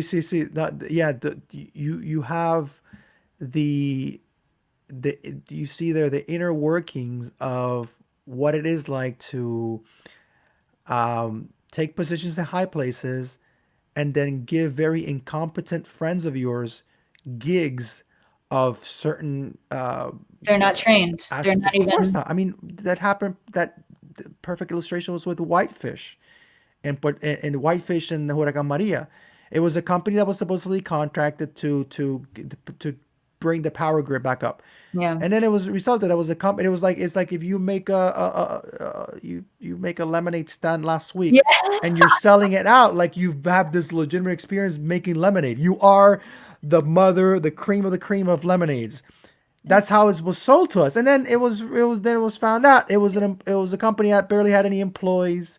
They had And like two employees, see, so right? then it is you see it over and over again, How did over and they over get away again. with that shit though? It's like And how just people are, I mean, and I someone think out. that's why the summer of 2019 was so special, because it was that one time, that one reference that you see that people just got so fucking tired of it that they took to the streets. But why? Because they came face to face in an undeniable fashion through that chat. That chat was the undeniable. Here they're talking about us. Here they're spitting on us. Here they're talking ill about our dead from Maria. I mean, it was such a display of grotesque inhumanity. The governor and his cabinet just playing jokes. What kind So of a person can joke about that stuff? And then to know that's like a sociopath who could say the things that they said. And totalmente, yes, totalmente. And I mean, what the Ricky Rosselló, the only governor has ever been kicked out of governorship. When his dad was the governor, I mean, his dad's cabinet, a great deal of his dad's cabinet ended up in jail, ended up in prison because of fraud. And then his son followed his legacy. The Secretary of Education, a case against her. Secretary of Health. It is usually what health is and education. Those are the two biggest departments that get a lot of funding. So that is a big kiosk of, hey, I want a bit of that pie. So then what happens? That you put people in those positions, and then people start, people in the syndical and proletariado, those activists in the worker unions, they start problematizing because there's plenty of talent in Puerto Rico. And then they bring out gringos coming in to take his position, like what happened with Julia Kelleher, who mm, was the superintendent of the education department. And then all the accounts that she was allegedly doing these trickeries with abandoned schools. I mean, all the things. Why was there so many schools being closed down? And then some of those schools were being sold symbolically for $1 to some churches. I mean, it's an unending, it's an how unending, did they come up with this stuff? I it's don't oh, understand. it's in the manual of colonialist rhetoric. You go to Africa, you go to anywhere in the world, and it'll be the same thing over and over again. But in some countries, I guess you'll see it more sophisticated, or more like it's like como que no sé, I don't even know this word, disimular, like that you're trying to hide it, you're trying to disimulando, you're trying to like act like nothing's going on. Yeah. Es el arte del disimulo, like to act and pretend like there's nothing going on. That you do it at such a con un descaro, like you just with no shame, that even in times of COVID with the tests, they didn't even think twice about it, about about about selling the people the idea that they're going to buy these tests at like triple the price when there was clearly other companies that were offering it quarter or a third of the price. But no, we're gonna go with these. Why? Because these are our dear friends. It's You, somebody's you uncle or something. yeah, you're returning favors. And again, why does the U.S. another thing I want to last comment on? Why does the U.S. come down on Puerto Rico and then brings the FBI and stuff like that? And it's like, oh, corruption here, corruption left and right in Puerto Rico. Puerto Rico only shows a mere fraction of the corruption that is already going on in the U.S. Mm-hmm. What goes on in Puerto Rico? This is no way justifying what's going on in Puerto Rico, but this is to bring attention to the hypocritical notion birthed in U.S. government that we are not going to tolerate corruption. You're dancing tango with it, and you're selling it as though, oh, we're hunting you down because we're a colony. So we're going to make an example of you, and we're going to make the pretense that we're law and order, but the root of the problem. And if you want to talk about big bucks, oh my goodness, aquí está la matriz, the core. It's right here. This is where the fetus of corruption is feeding off. So Puerto Rico is unjustifiable. The governmental corruption is unjustifiable, but we are learning it from somewhere. I'd say we, entre comillas, because I'm not part of that.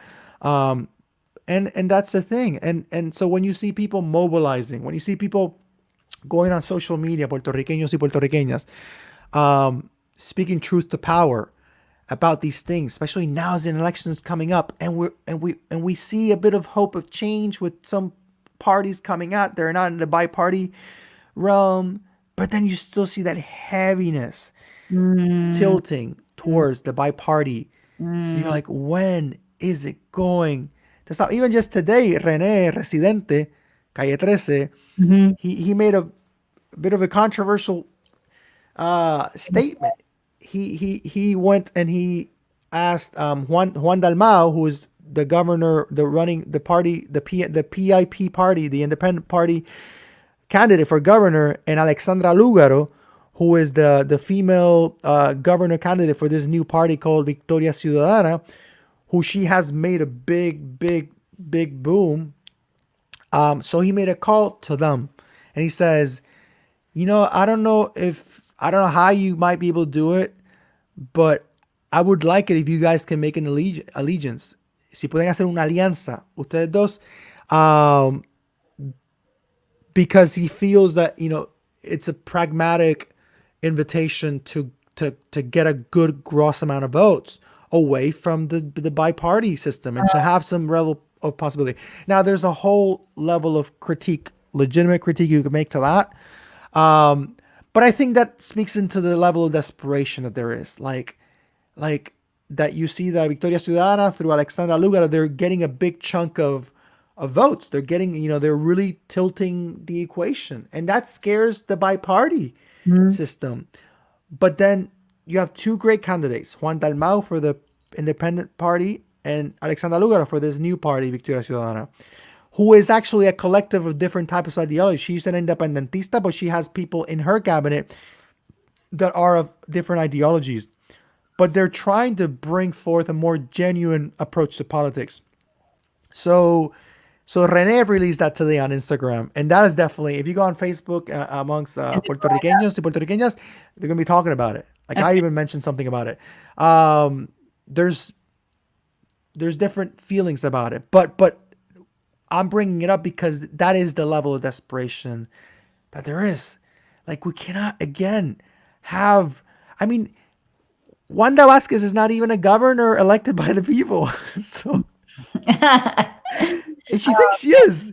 And she's acting as though she is. So people are tired. It's a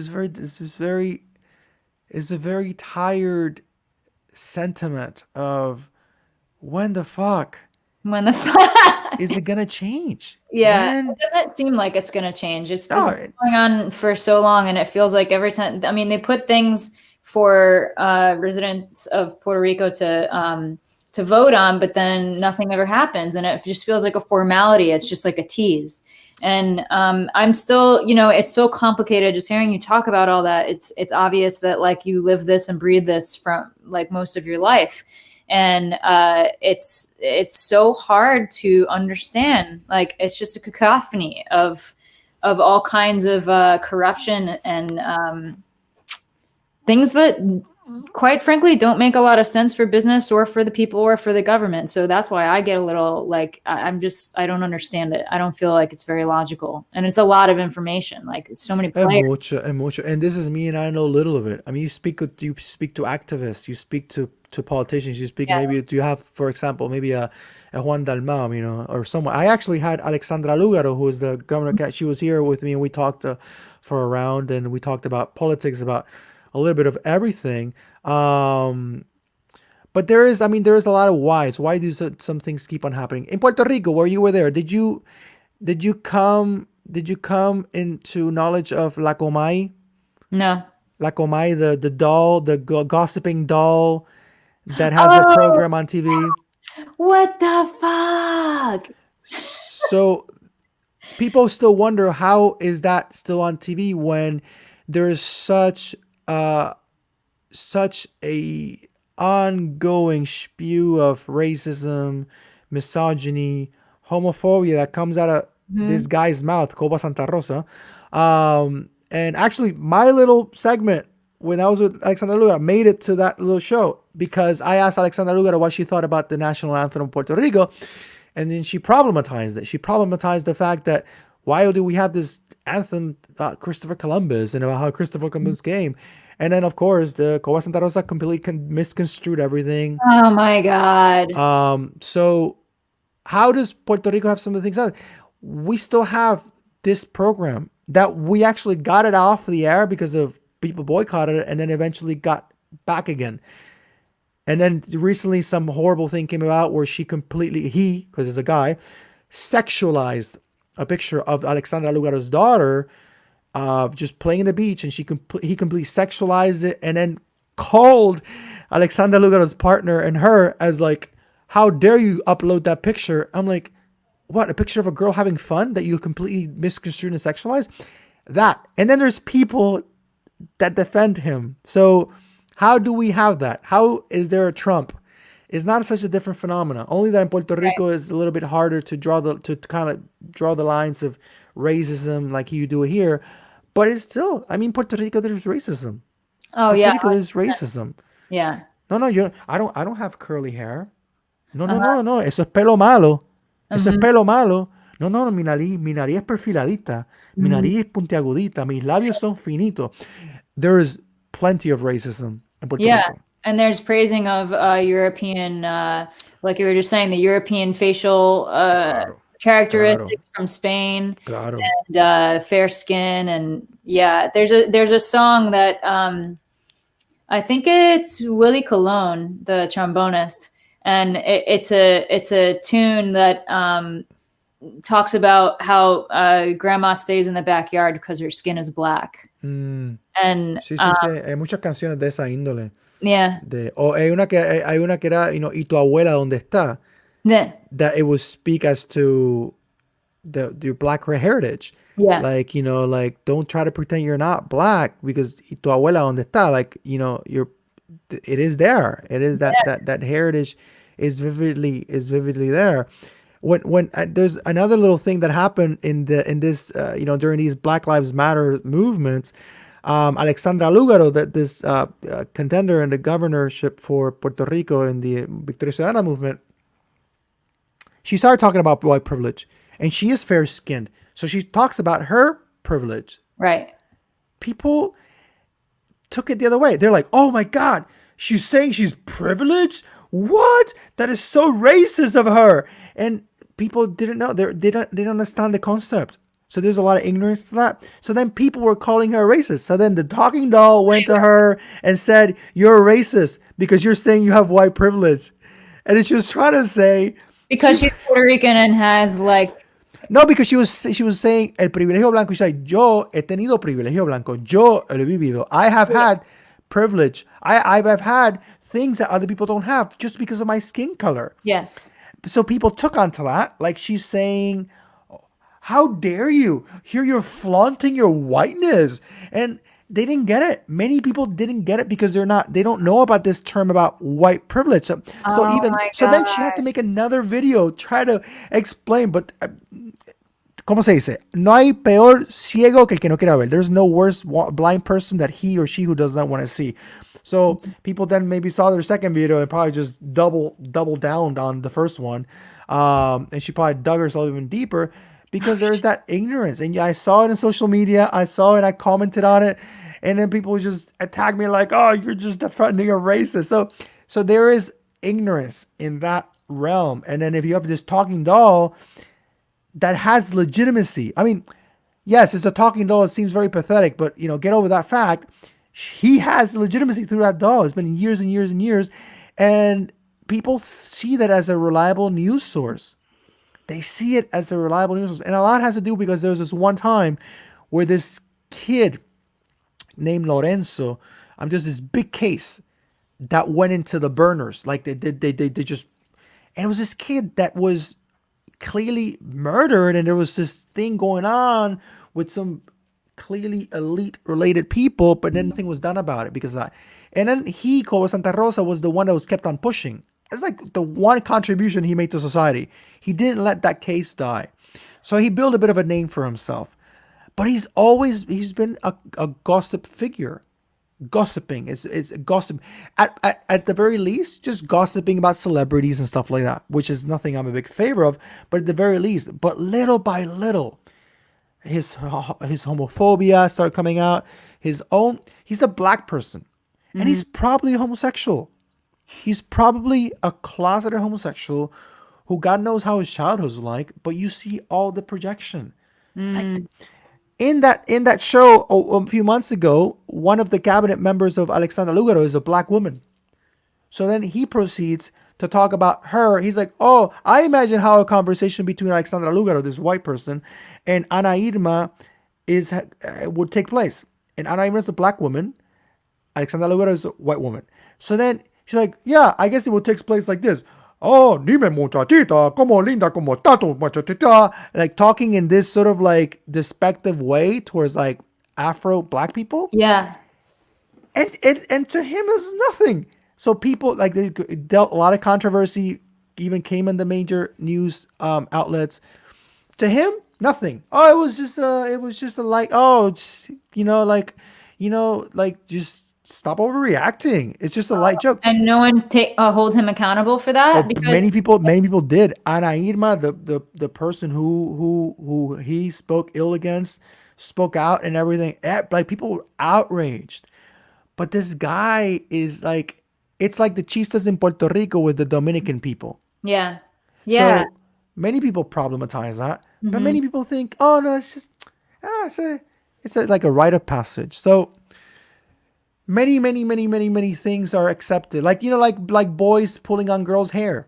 Oh, that's just boys being boys. Yeah. You have a little bit of that to be modest, but you have a lot of that in Puerto Rico with machismo, with racismo, with homophobia, and even now with many things that are coming to fruition, like problematization done through feminist networks, and we still have that. So imagine if these networks weren't around us and people weren't as visible as before. It'd be worse. But we still have that we have a person in the prime time through a doll spewing unstop horrible things. Yeah. I hold on like Cornel West a little bit, and I say I'm a prisoner of hope. I'm a prisoner of hope. I have a little bit of that, pero es fuerte. Sometimes it's just very. It's like you're like, where does it end? Yeah. Where does it end? It's exhausting. It's Es mucho, Jacqui. And it's probably like the longest I've had a bit of a rant in this space. well, I did ask you a question. I asked you a good trigger question. Pero exacto, es eso, es that. And I'm not even living in Puerto Rico at the moment.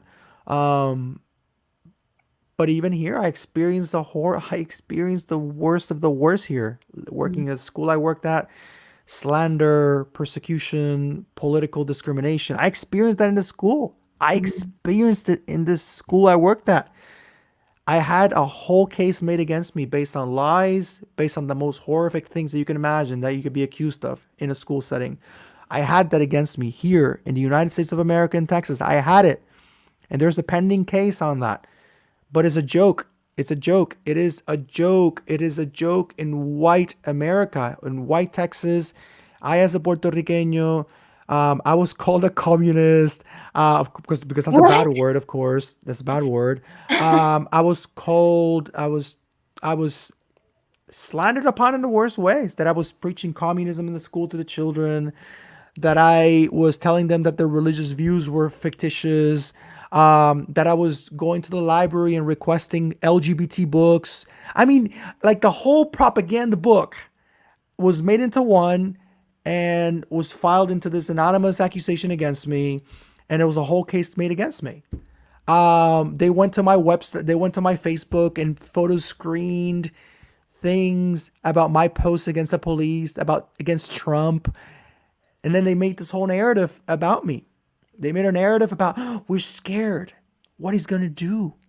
We're scared what he's going to do." Um, it was like the Karen manual was handed out in my school, Karen. and all the white teachers were in on. I mean, it was my, and this is as openly as I've spoken about it here, but it was a very traumatic thing to live in that zone where you have everything against you, and then Yeah. you're the one who has it to lose, because you're the one whose mental faculties are being questioned. Yeah. You're the one who is being accused of the most horrendous of things that you can imagine in a school setting. And I'm sure you can put colors there. And I find no hope in as a teacher in that system. I find no hope. I find no hope in a system that has kids pledging a flag. That Yeah. has kids pledging a flag. Like, what the fuck is that? What is that? But of course, that is. I mean, how dare you? How dare you start an uprising of critical thought? And I never problematized that there, but I had to endure it. I would see it. I'm like, here we go again. Here we go again with this. But it's okay, because every January we celebrate Martin Luther King Jr. Um, it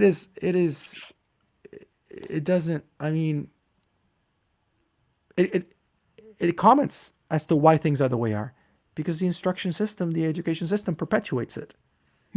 It perpetuates it over with every generation coming and going, and everyone thinks everything's fine because living here in suburbia, and then this guy comes and then he looks different, and then he looks like a communist. He looks like the reincarnation of Che Guevara or not. He is. We need to get him out.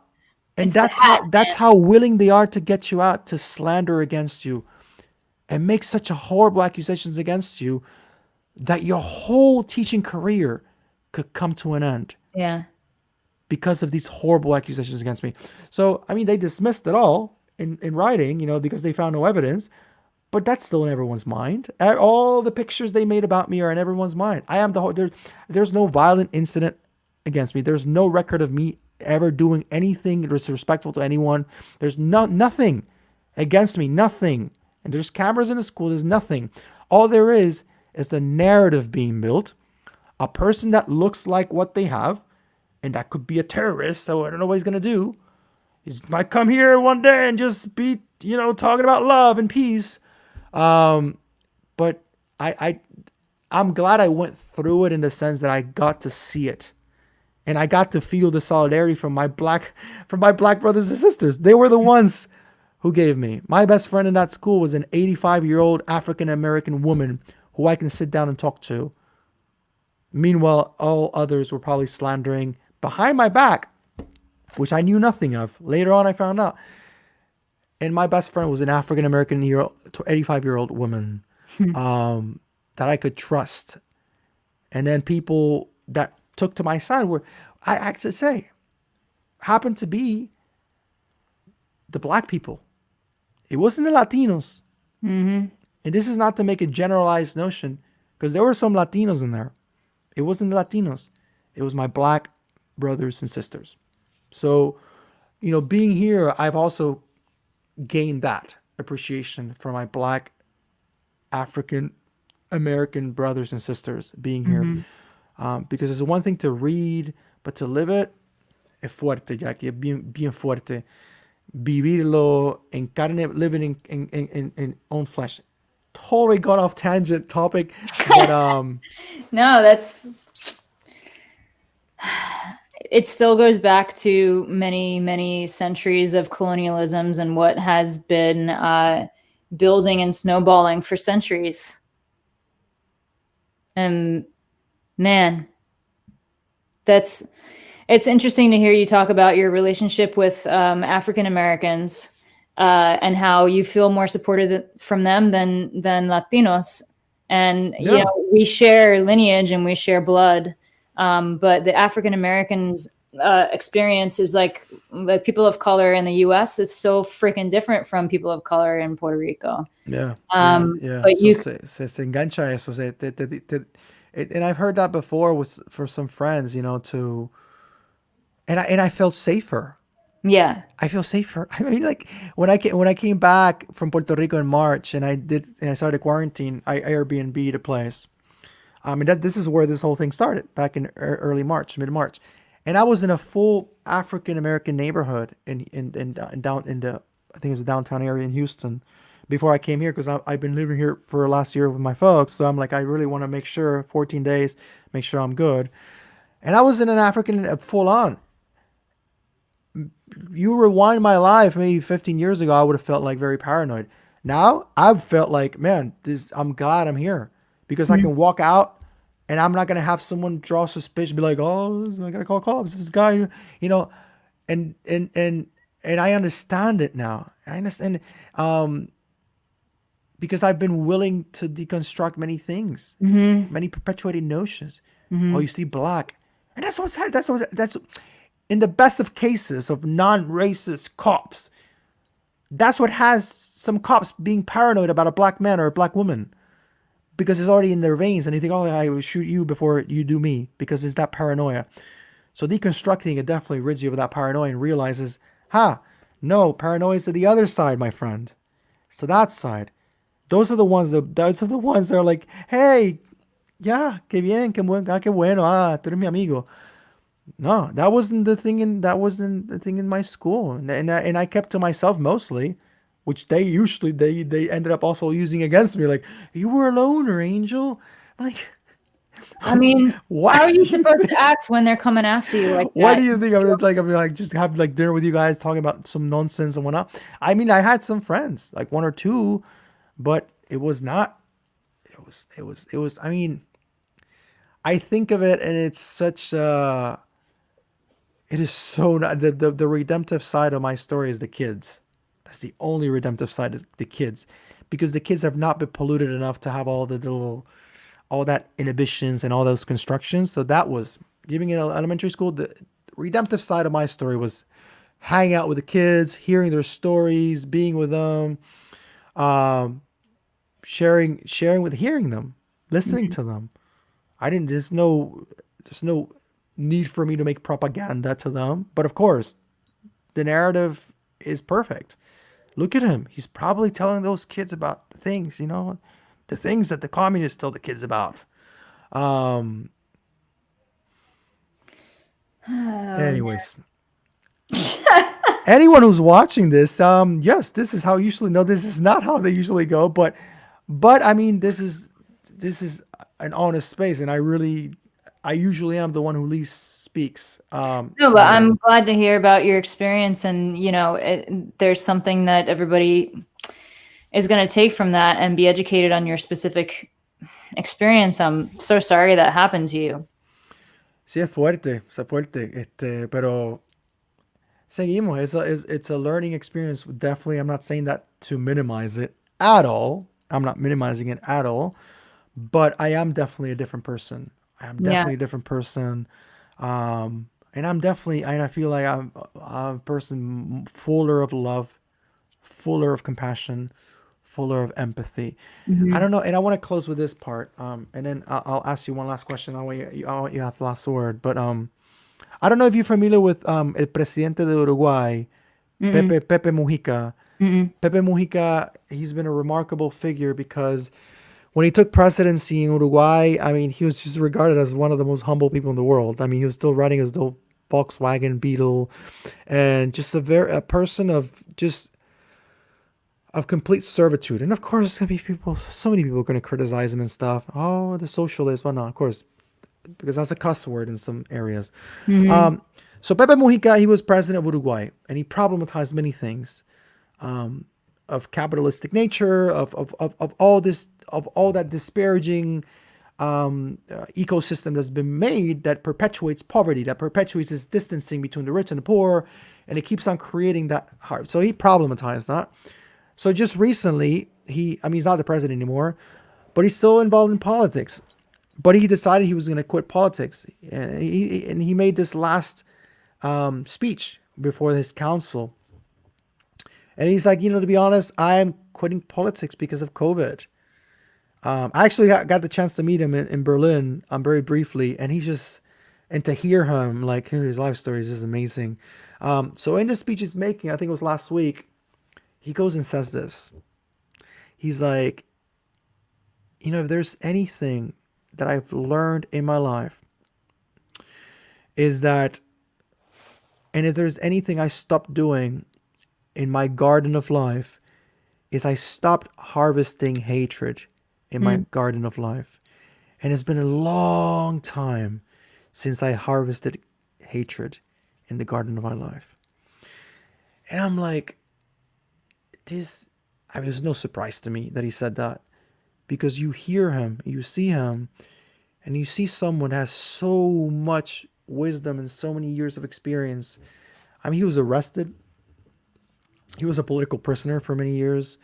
And you have there that framing of someone who, if you're lucky enough, you can kind of grab a little bit of what they have.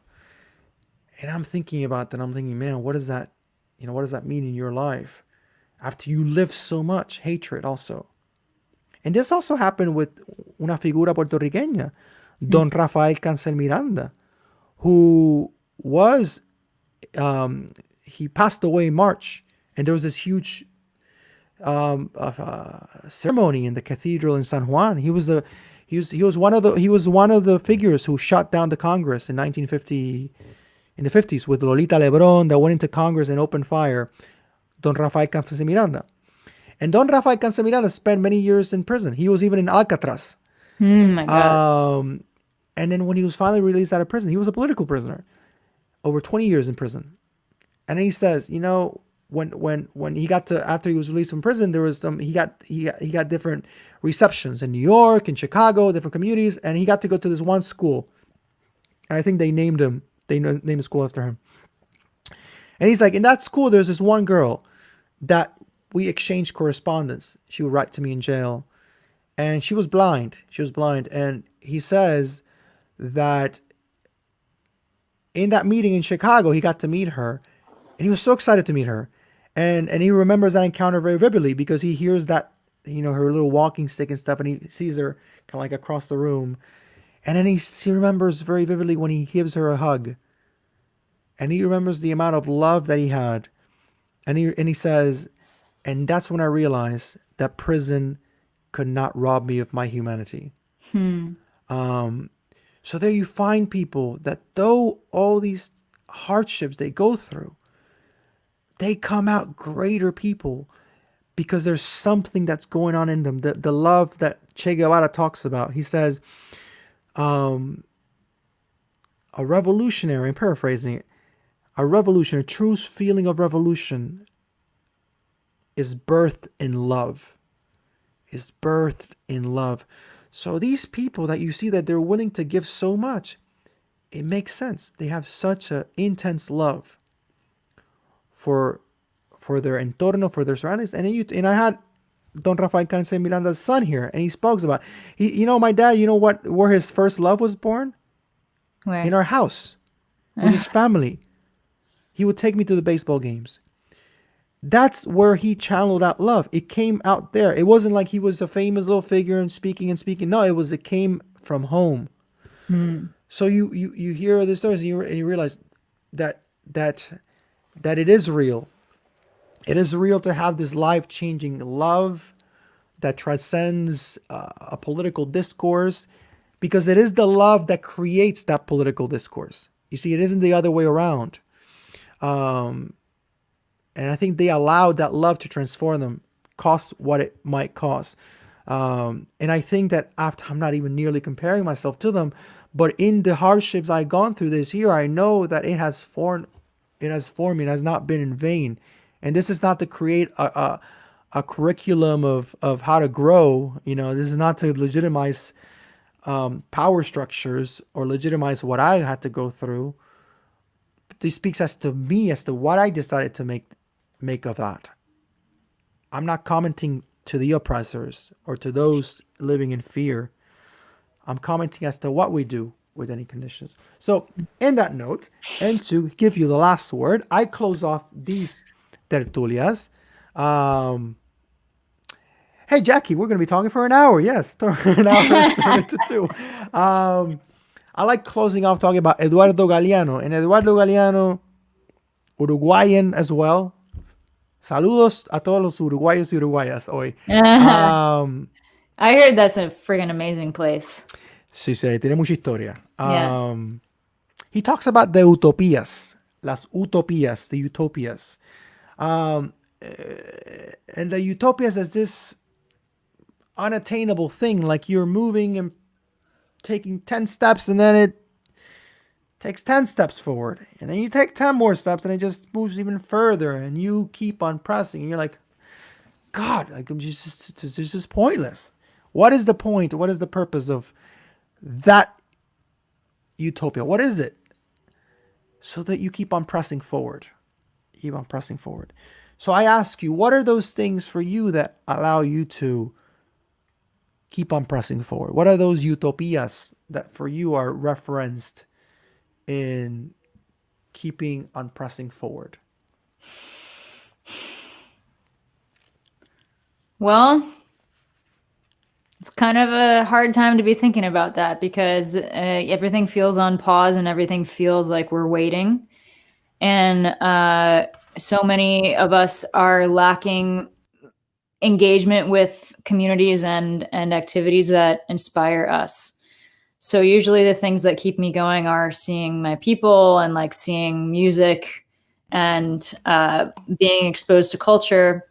With those things not happening now, the thing that inspires me to move forward is the fact that I don't feel so bad anymore than I did for the last few months, and I'm starting to feel creative again. And ultimately, the thing that would move me forward is the encouragement from my community and from people who have expressed interest in what I have to create. Because in that way, it takes myself out of it, and it feels like something that has more of a service aspect and less of an egotistical creation. So whenever I, I'm trying to think of what's going to keep pushing me forward and what's going to keep this purposeful and intentional and useful, it's that people have asked for it and that they enjoy it and it means something to them. And it's the best way to serve the music and to tell history that's happening right now. Jacqui, gracias. Gracias por tertuliar. Oh, gracias. I've enjoyed. I always say it's very therapeutic. But today, I think, I don't know if you get your money's worth for being my therapist. I'll just send you a bill. Please, I have a great plan. Good. No, gracias, because it's every chance I have here, and this today very unique chance I had to talk to you. I consider just very valuable. Get a little bit of what you've been going through, how you've been swimming through these turbulent waters during the last few months, and I really have a deep desire to commend you to the best, and that you get to navigate that which kind of was or seemingly was placed on pause in Mm-hmm. nuestra patria borincana, Mm-hmm. um, and that in it that we have our plans, so we kind of do, you know. There's this saying. I'm not trying to hold any theological uh,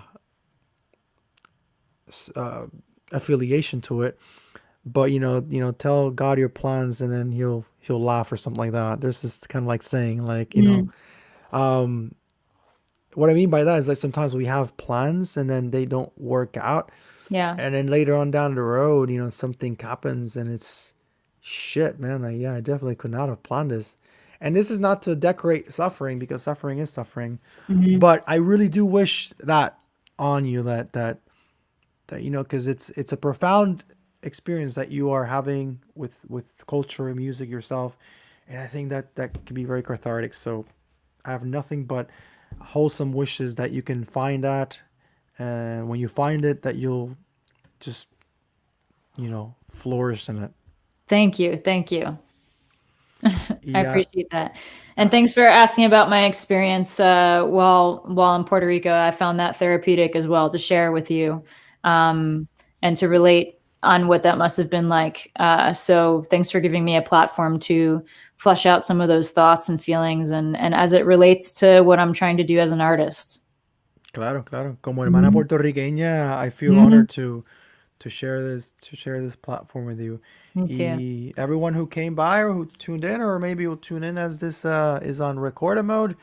Thank you. It's definitely, I mean, non-R, but it's definitely very unlinear, uh, and that is okay. Uh, Not maybe if you're taking notes, but just this is you know an open space, and just try to welcome that humanity as it touches upon us. So, gracias. I always close with this. I always close with the words of Walter Mercado. Mm. El Walter Mercado, nuestro puertorriqueño astrologer o astrólogo, que I fondly remember watching him on TV from my abuelita's house and stuff. There's actually a documentary on Netflix. If you have not watched it, you What is should it called? watch it. Mucho, mucho amor. Oh, yeah, yeah, yeah. ¿Ya lo Yeah. viste?